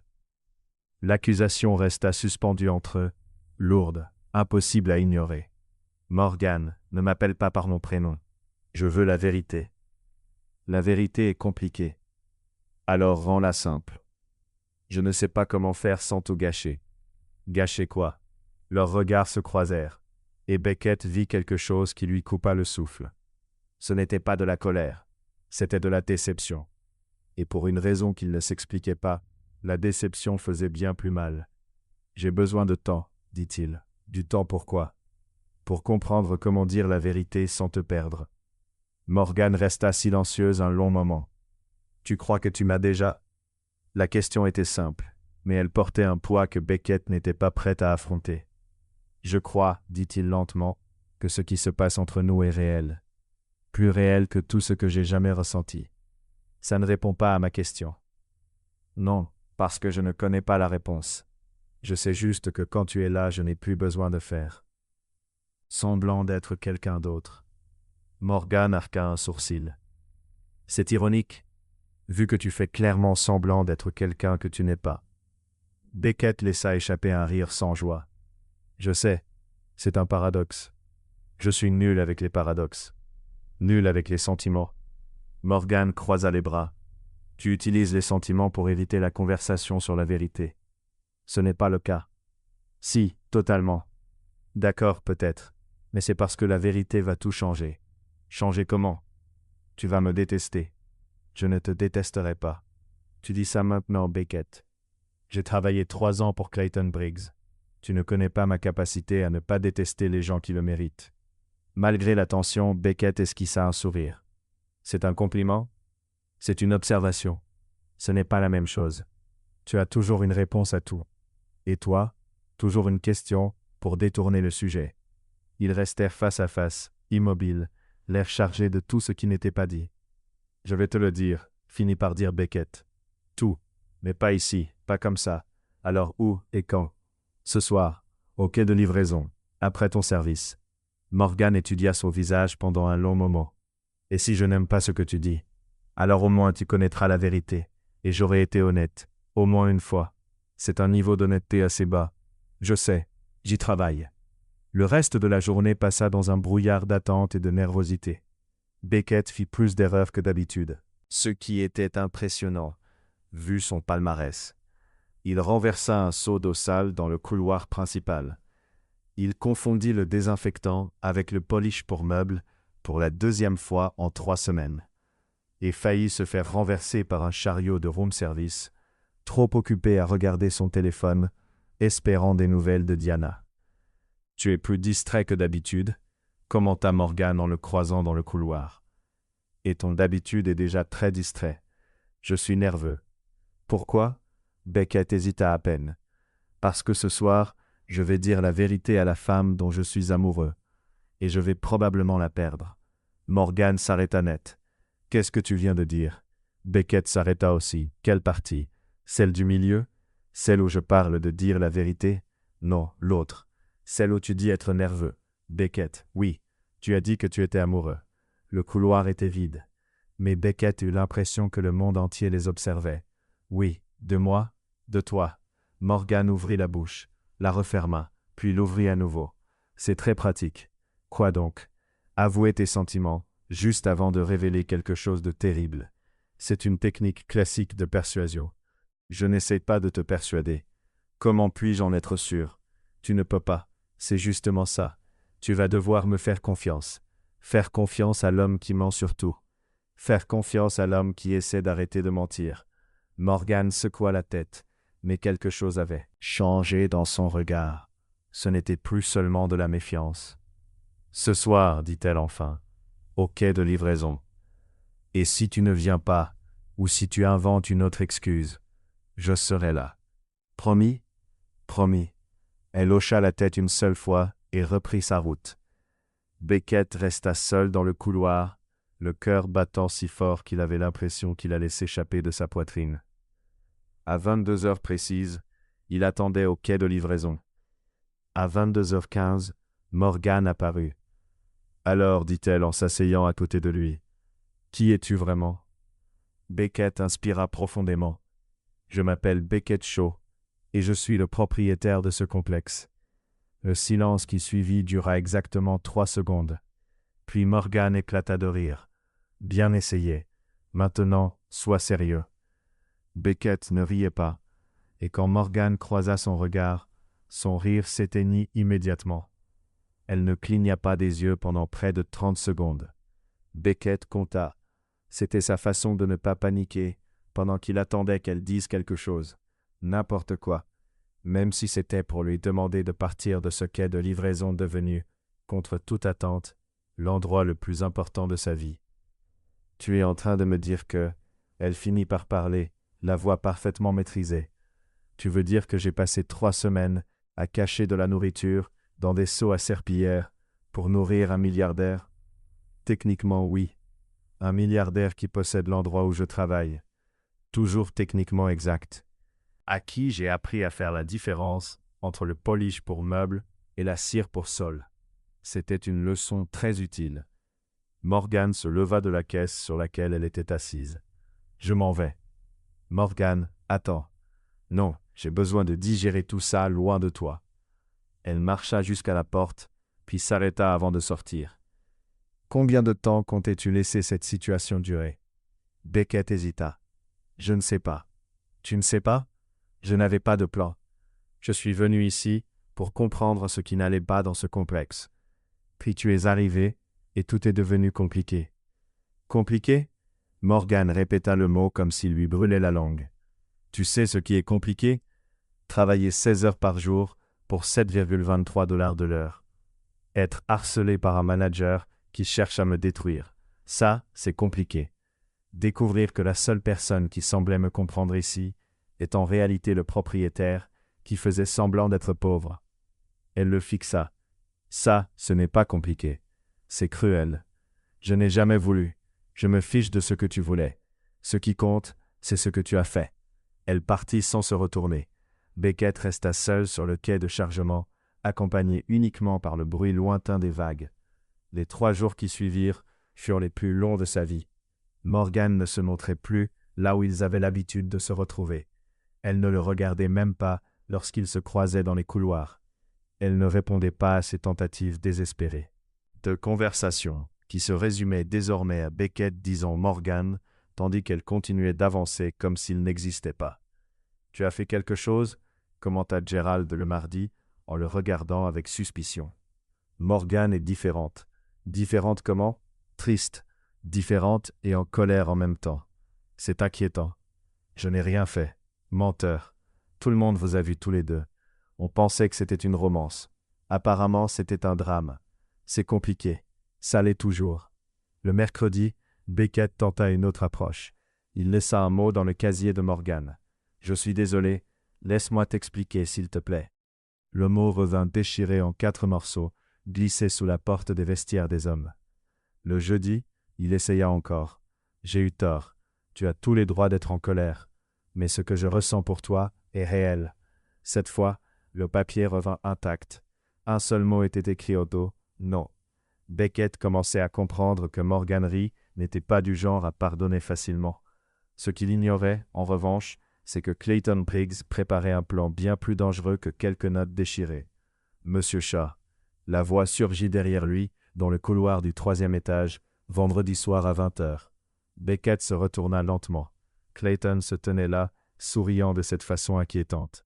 Le sourire d'un prédateur sur le point de frapper. « Je savais que vous finiriez par faire une erreur, » dit Clayton en s'approchant.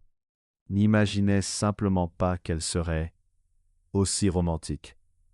Je ne vois pas de quoi vous parlez. » « Oh, bien sûr que si. » Le mystérieux concierge apparut de nulle part. Aucun passé, aucune référence, mais un accès inexplicable aux ressources de l'entreprise. Il marqua une pause. Il m'a fallu du temps pour assembler les pièces. Je l'admets, vous avez été prudent. Son sourire s'élargit, mais pas assez. Vous savez ce qui m'a donné l'indice final? Il pencha légèrement la tête. Le nouvel équipement. Aucun directeur de division ne valide le remplacement d'équipement en une semaine.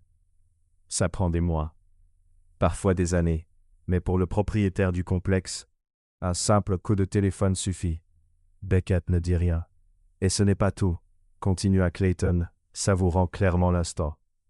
L'avertissement qui a disparu, l'email de licenciement qui n'est jamais arrivé à destination. De petites interférences que seule une personne avec un vrai pouvoir pouvait orchestrer. Il marqua une pause. « Alors qu'est-ce que tu veux ?» demanda Beckett. Clayton fit semblant de réfléchir.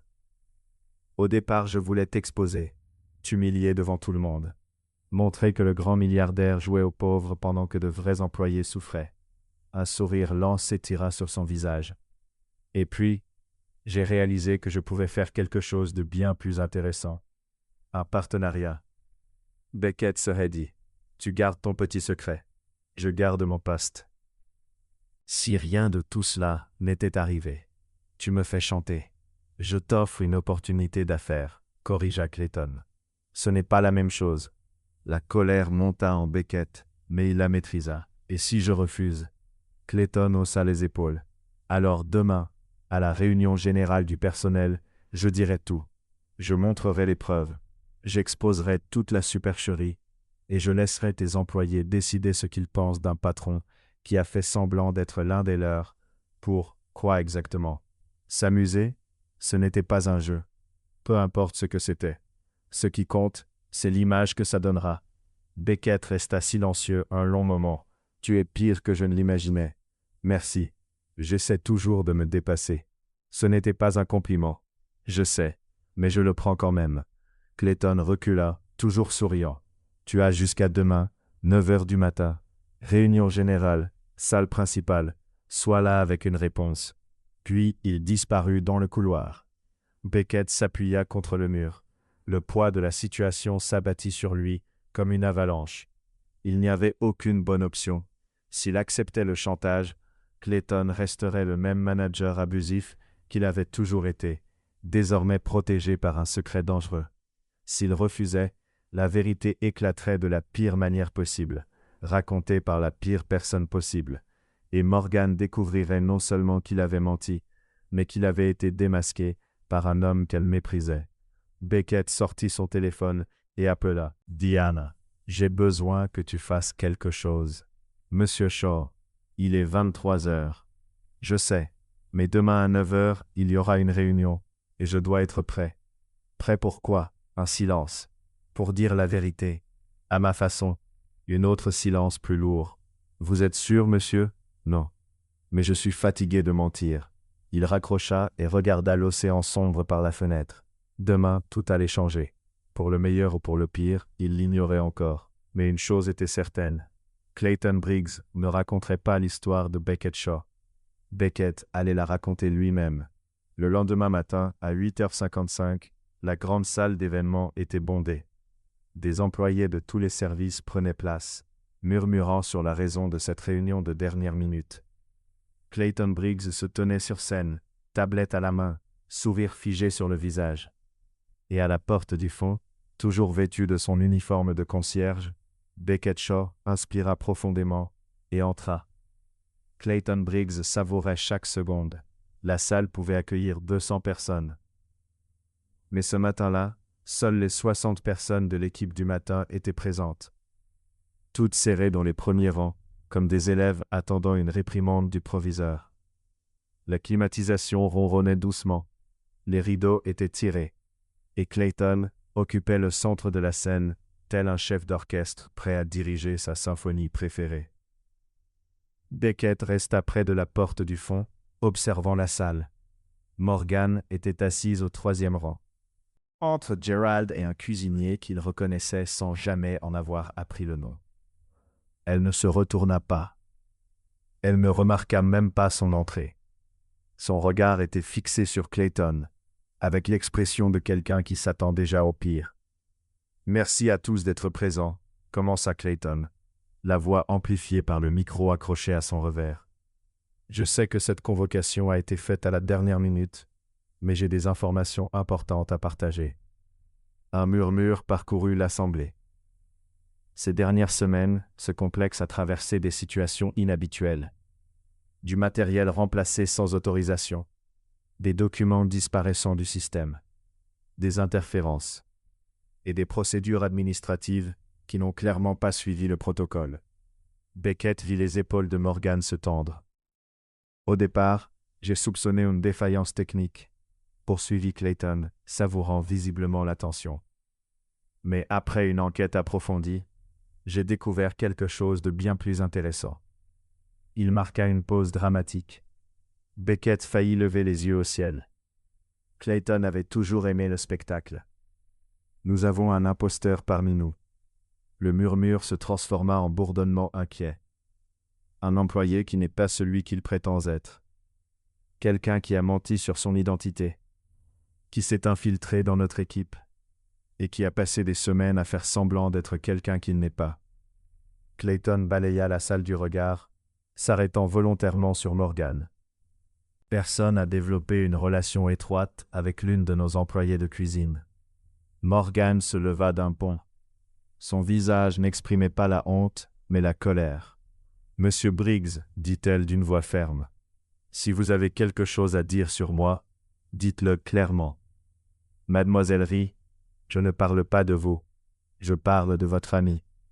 Mon ami, le concierge, le nom résonna dans la salle, Beckett Shaw, qui, comme je l'ai découvert, n'est absolument pas concierge. » Clayton inspira profondément. En réalité, il est le propriétaire de ce complexe. La voix de Beckett fendit l'air comme un coup de tonnerre dans un ciel dégagé. Il s'avança dans l'allée centrale, toujours vêtu de son uniforme bleu marine, taché de produits de nettoyage, les mains dans les poches, avec le calme de quelqu'un qui savait déjà que le cirque brûlait et avait décidé d'en apprécier le spectacle. Un silence absolu. 60 paires d'yeux suivirent chacun de ses pas jusqu'à la scène. Clayton resta figé, la bouche entr'ouverte, la tablette tremblante entre ses mains. Tu ne peux pas simplement entrer dans une réunion de mon propre complexe, coupa Beckett. Monter sur scène dans ma propre salle de conférence.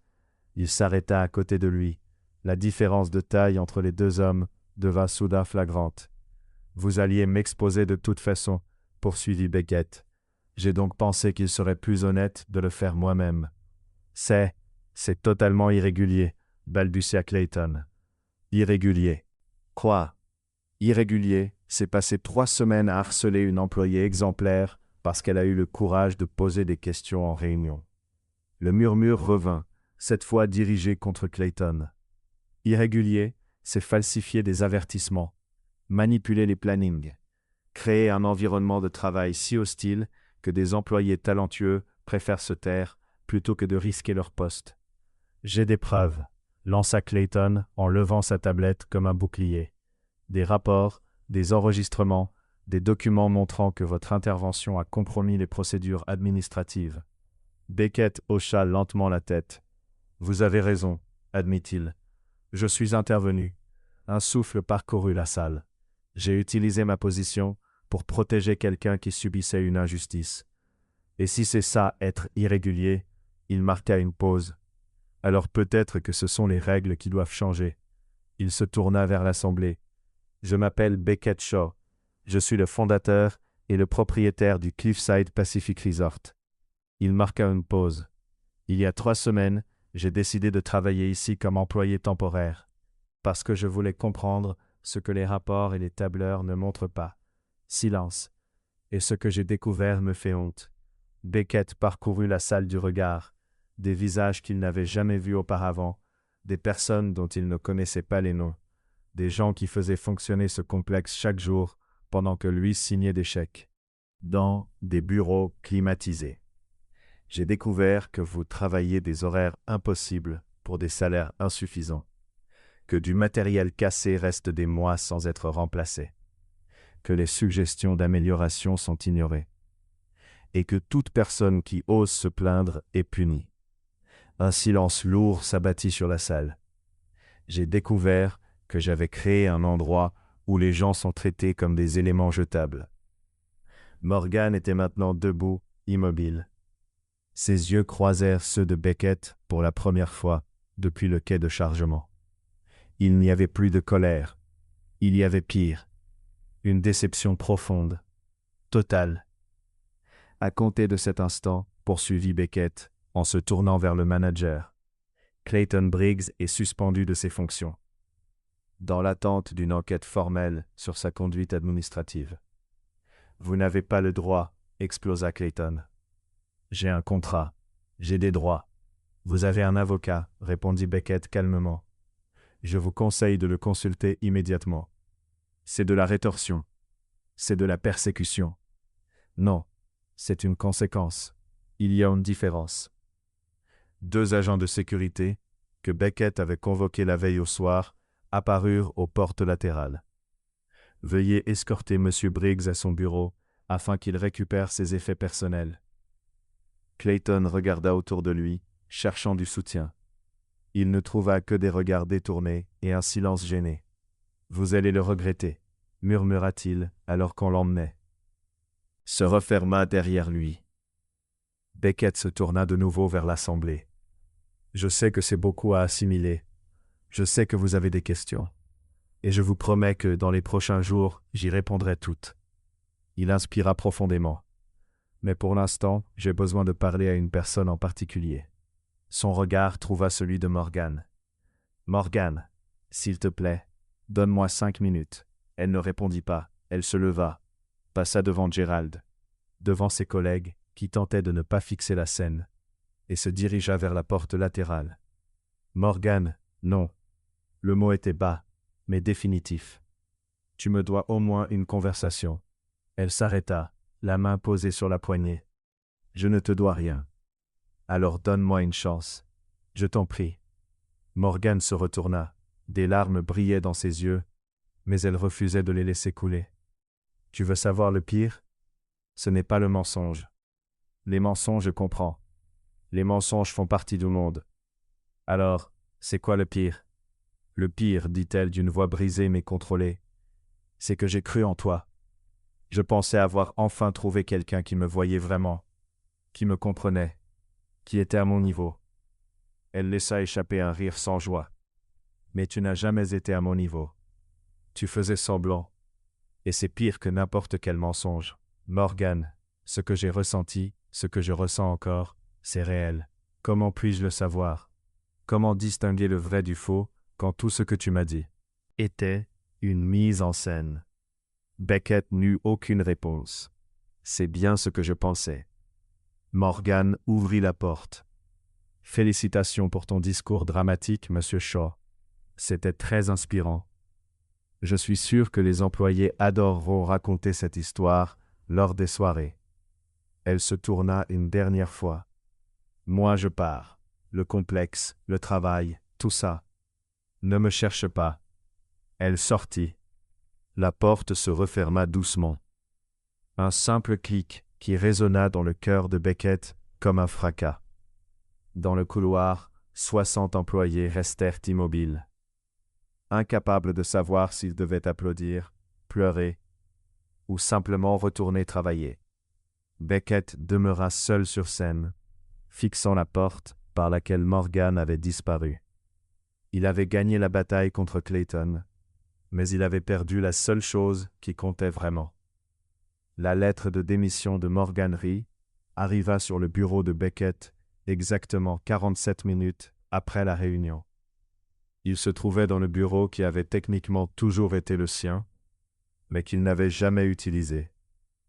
Autour de lui, des dossiers éparpillés à la hâte, ceux que Diana avait apportés en urgence, et des rapports que Clayton avait laissés derrière lui. L'enveloppe blanche semblait inoffensive, mais Beckett savait que son contenu était une sentence. Par la présente, je vous informe de ma démission volontaire du poste d'aide de cuisine au Cliffside Pacific Resort, avec effet immédiat. Aucune explication, aucun au revoir. 2 lignes froides, signature qu'il reconnaissait, la même que sur des serviettes griffonnées de petits smileys. Beckett reposa la lettre et se tourna vers la baie vitrée panoramique. Le même océan que celui qu'il voyait depuis le quai de livraison, mais sous un angle totalement différent, d'en haut, de loin, de cet endroit où les milliardaires observent le monde sans jamais vraiment le toucher. Monsieur Shaw, Diana apparut à la porte, tablette à la main. L'avocat de Monsieur Briggs est au téléphone. Il souhaite négocier les conditions de la suspension. Dis-lui qu'il n'y a rien à négocier. L'enquête suivra le protocole. Il a évoqué une plainte pour diffamation. Qu'il poursuive. J'ai 3 ans de plaintes ignorées, des démissions pour environnement hostile, et au moins 12 signalements de harcèlement moral jamais investigués. Diana hocha la tête. Et concernant Mademoiselle Rhee? Quoi, Mademoiselle Rhee? Elle a démissionné? Allez-vous accepter? Beckett regarda la lettre posée sur le bureau. Non, mets-la en attente. Monsieur, légalement, elle en a le droit. Je sais ce à quoi elle a droit. Mets-la en attente. J'ai besoin de lui parler. Avec tout le respect que je vous dois, Monsieur Shaw, Mademoiselle Rhee a été très claire. Elle ne veut aucun contact. Je sais, mais elle mérite mieux qu'une démission validée par un système automatisé. Et si elle refuse d'écouter? Alors au moins, j'aurais essayé. Trouver Morgan ne fut pas difficile. Elle était au quai de livraison, parce que visiblement cet endroit était devenu le centre de gravité de tout ce qui comptait dans cette histoire. Assise sur la même caisse que d'habitude, regardant le même parking vide, mais cette fois avec un sac à dos à ses côtés, et une expression qui disait clairement « Je savais que tu viendrais, et je n'en suis pas ravi. » « Tu as lu ma lettre ?» dit-elle sans se retourner. « Oui. Et tu es venu pourquoi? Pour te convaincre de rester. » « Je suis venu m'excuser, vraiment. » Morgan se tourna enfin vers lui, devant 60 personnes. C'était très théâtral. Et quelle est la différence? Beckett s'assit sur la caisse à côté d'elle, assez loin pour respecter son espace, assez près pour qu'elle sache qu'il ne comptait pas fuir. Une explication parle de contexte, des circonstances. Une excuse, elle, parle de responsabilité. Alors prends-la. Il inspira profondément. Je t'ai menti. Consciemment. À répétition. J'ai eu des dizaines d'occasions de dire la vérité et j'ai choisi de ne pas le faire. Parce que j'avais peur de perdre ce que nous étions en train de construire. Morgan fronça les sourcils. Et qu'est-ce qu'on construisait, exactement? Je ne sais pas comment appeler ça. Mais c'était la chose la plus réelle que j'ai ressentie depuis des années. Elle laissa échapper un rire sans joie. Réel? Tu utilises souvent ce mot. Mais comment quelque chose peut-il être réel quand c'est bâti sur un mensonge? Le mensonge portait sur ce que je suis professionnellement, pas sur la personne que je suis. Morgan le fixa. Et comment veux-tu que je fasse la différence? Comment séparer le Beckett qui me faisait rire à la fin des services du Beckett qui signe des chèques à plusieurs millions? Beckett soutint son regard. C'est la même personne. Non, elles ne le sont pas. Le Beckett que je connaissais ne savait pas faire la différence entre le polish pour meubles et la cire pour sol. Il ne savait pas couper des oignons. Il avait faim parce qu'il n'arrivait même pas à trouver la cafétéria. Était vrai. Mais maintenant je sais que c'était vrai, par choix. Les mots tombèrent lentement, mais chacun d'eux frappa Beckett de plein fouet. Tu as choisi de ne pas savoir. Tu as choisi de paraître vulnérable. Tu as choisi de me laisser prendre soin de toi. L'accusation le heurta comme un coup dans l'estomac. Tu crois que j'ai fait semblant d'avoir besoin d'aide? Morgan secoua la tête.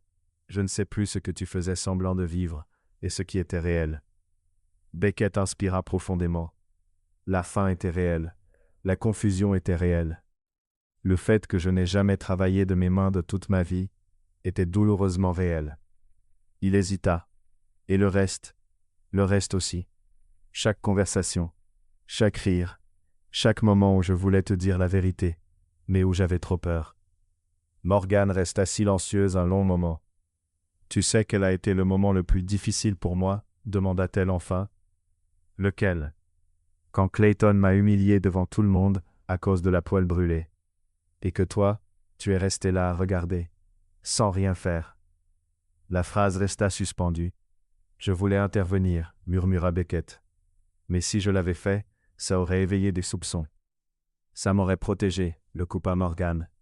Ça aurait montré que tu tenais plus à moi qu'à ton mensonge. Beckett n'eut rien à répondre. Je sais, dit-il enfin. Je sais que j'ai eu tort. Je sais que j'ai fait de mauvais choix. Et je sais que désolé ne répare rien. Alors pourquoi es-tu là?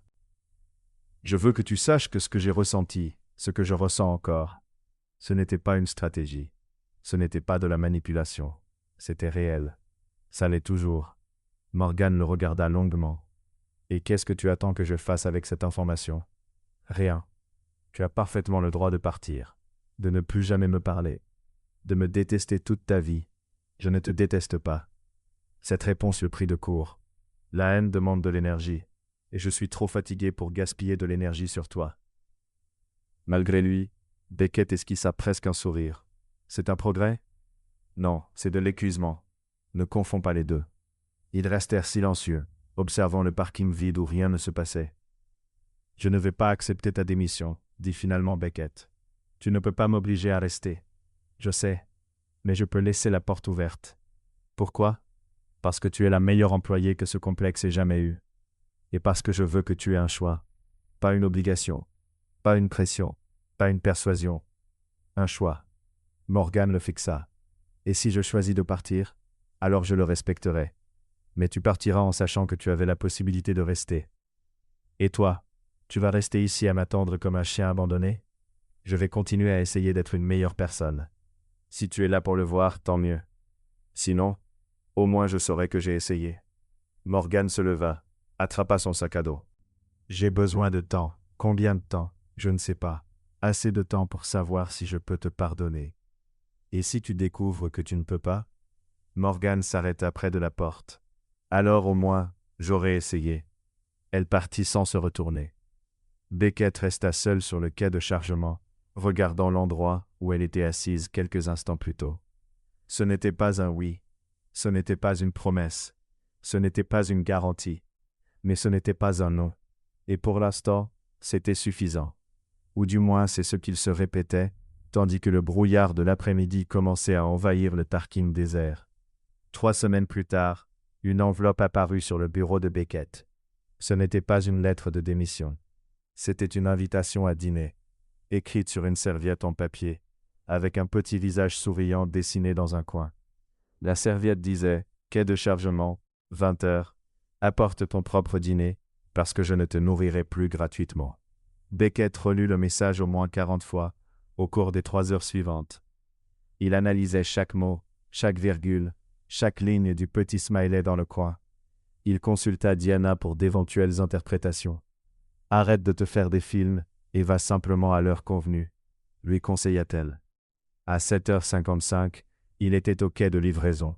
Un sac en papier contenant 2 sandwichs faits de ses mains. Ils étaient moches, probablement immangeables, mais c'étaient les siens. Morgan arriva pile à 8h. En uniforme de cuisine, tu es venu, dit-elle. Tu en doutais? Je pensais que tu enverrais un assistant à ta place, ou un hélicoptère, ou quelque chose d'absurdement riche. J'ai apporté des sandwichs. Morgan examina le sac avec suspicion. Tu as fait des sandwichs? J'ai essayé. Quelle est la différence? La différence, c'est que l'un d'eux peut contenir, ou non, des coquilles d'œufs. Je ne sais pas écaler un œuf dur correctement. Morgan attrapa le sac, l'ouvrit et inspecta son contenu comme un scientifique analysant une espèce inconnue. C'est de la mayonnaise? C'était censé en être. Pourquoi c'est vert? J'ai ajouté des herbes pour que ça fasse gourmet. Quelles herbes? Je ne sais pas. Vertes. Elles étaient dans le placard. Morgan ferma les yeux un instant, visiblement en train de lutter contre une émotion. Lorsqu'elle les rouvrit, elle riait. Tu es un désastre. Je sais, un désastre complet et absolu. Je sais aussi. Et tu pensais me reconquérir avec des sandwichs dignes d'un enfant de 5 ans avec des problèmes de motricité? Je pensais te reconquérir avec de l'honnêteté. Les sandwichs ne sont qu'un bonus. Morgan s'assit sur la caisse habituelle, tenant encore le sac. 3 semaines, dit-elle. 3 semaines? J'ai passé 3 semaines à réfléchir, analyser, à comprendre si ce que je ressentais était réel ou si tout n'était qu'un jeu. Et tu as conclu quoi? Que tu es terrible pour faire semblant. Si tu avais vraiment voulu me tromper, tu aurais été plus prudent. Tu aurais inventé un passé plus convaincant.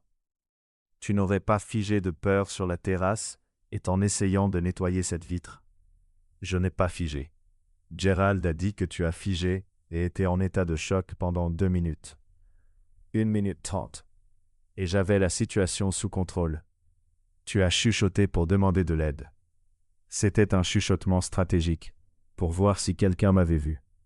Morgan rit à nouveau. C'était le son préféré de Beckett dans le monde entier. J'ai aussi pensé à Clayton, continua-t-elle, à comment tu aurais pu me dire la vérité quand il a commencé à me harceler. Tu aurais pu tout régler en 5 minutes grâce à ton pouvoir. Peut-être que j'aurais dû. Mais si tu l'avais fait, je n'aurais jamais su si tu me valorisais pour qui je suis, ou si tu ne faisais que protéger un investissement. Tu n'as jamais été un investissement. Je sais. Maintenant je sais. 3 semaines pour comprendre, mais maintenant je sais. Beckett s'assit à côté d'elle, plus près qu'il n'aurait dû. Morgan ne bougea pas. Qu'est-ce qui a changé? Demanda-t-il. J'ai vu les changements au complexe. En 21 jours, le Cliffside Pacific a subi une transformation silencieuse, mais profonde. Salaire révisé à la hausse. Horaire ajusté pour respecter le droit du travail. Équipement cassé remplacé. Création d'un canal de signalement anonyme. Et Clayton Briggs a été officiellement licencié après une enquête révélant des années de comportement inapproprié. Ces changements auraient eu lieu de toute façon. Beckett, dit-elle, ils étaient nécessaires, mais toi, tu as pris soin de les mettre en place personnellement. Tu as passé des semaines à parler aux employés, écouter les plaintes, noter les suggestions. Comment ne sais-tu? Gerald me l'a dit, et Linda de l'accueil, et Marco de la cuisine. En fait, pratiquement toutes les personnes que tu as interrogées ces 3 dernières semaines. Morgan le regarda calmement. Moi, j'essayais de mieux comprendre l'entreprise. Toi, tu essayais de prouver que tu avais changé. Beckett ne le nia pas. Et alors? Est-ce que ça a marché? Morgan resta silencieuse un long moment. Je ne t'ai pas complètement pardonné. Ça prendra du temps. Peut-être beaucoup de temps. Il hocha la tête. Je peux attendre, mais je suis prête à essayer. Son regard ne le quittait pas. Recommencer. Voir si on peut construire quelque chose de vrai, cette fois. Vrai comment? Demanda Beckett doucement. Vrai sans mensonge. Sans déguisement. Sans que tu prétendes être quelqu'un que tu n'es pas. Et si je ne sais toujours pas exactement qui je suis? Alors, on le découvrira ensemble. Beckett sentit une chaleur se répandre dans sa poitrine. Ce n'était pas du soulagement, c'était de l'espoir. J'ai une proposition, dit-il. Quel genre de proposition? Le complexe a besoin d'un nouveau chef exécutif. Quelqu'un avec de la vision, du talent et la capacité de diriger une équipe. Les yeux. Tu m'offres un poste? Je t'offre une opportunité.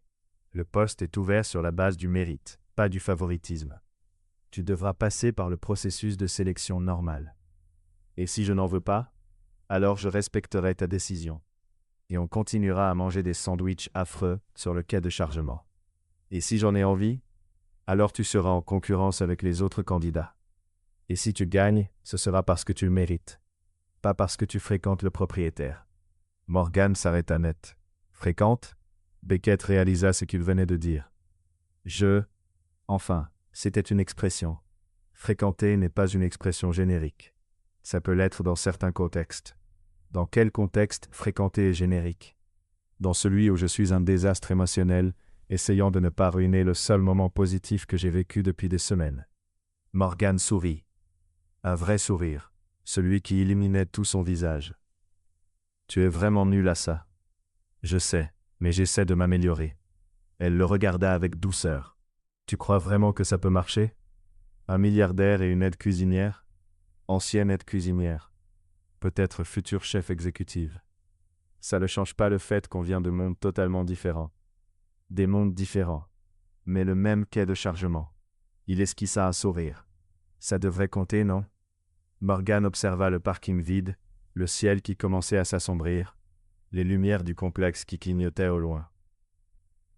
Condition, dit-elle enfin. Une seule? Tu ne me mentiras plus jamais. Sur rien. Ni pour me protéger, ni pour éviter un conflit, ni parce que tu penses que c'est mieux pour moi. Beckett inspira profondément. Promis. Et si tu mens, tu me feras nettoyer à nouveau la terrasse est, mais cette fois pendant une vraie tempête. Marché conclu. Elle tendit la main. Beckett regarda cette main, les doigts encore marqués de légères brûlures. La personne qui avait vu au-delà de l'uniforme, quand personne d'autre ne l'avait fait. Il serra sa main. Partenaire? Demanda Morgan. Partenaire? Et pour le reste? Le reste, on verra en cours de route. Morgan attrapa un des sandwichs du sac et croqua courageusement dedans. Elle mâcha 2 secondes, puis s'arrêta. Beckett, oui, ce n'est pas une herbe. Ce n'est pas une herbe, c'est une feuille de laurier. La même chose, la feuille de laurier c'est pour cuisiner, pas pour manger directement. Oh, tu as mis une feuille de laurier crue dans un sandwich. À ma décharge, personne ne m'avait expliqué la différence. Morgan posa le sandwich et éclata de rire. Un vrai rire, sans retenue, qui résonna dans le quai de livraison vide. Beckett rit aussi, parce que c'était la seule chose qui avait un sens à ce moment-là. « Allez, » dit Morgan en reprenant son souffle. « Je vais t'apprendre à faire un vrai sandwich. »« Maintenant? » »« Oui, maintenant. La cuisine est vide. »« Tu es sûr? J'ai une histoire compliquée avec les cuisines. »« Le monde mérite une seconde chance. » Elle se leva et tendit sa main. Cette fois, ce n'était pas une poignée de main d'affaires. C'était une invitation. Beckett accepta, et tandis qu'il marchait côte à côte vers le complexe, il comprit qu'après si longtemps, il n'avait plus besoin de faire semblant d'être quelqu'un d'autre. Il pouvait juste être lui-même. Et c'était suffisant. 6 mois plus tard, le Cliffside Pacific Resort fut élu meilleur lieu de travail en Californie par un magazine économique.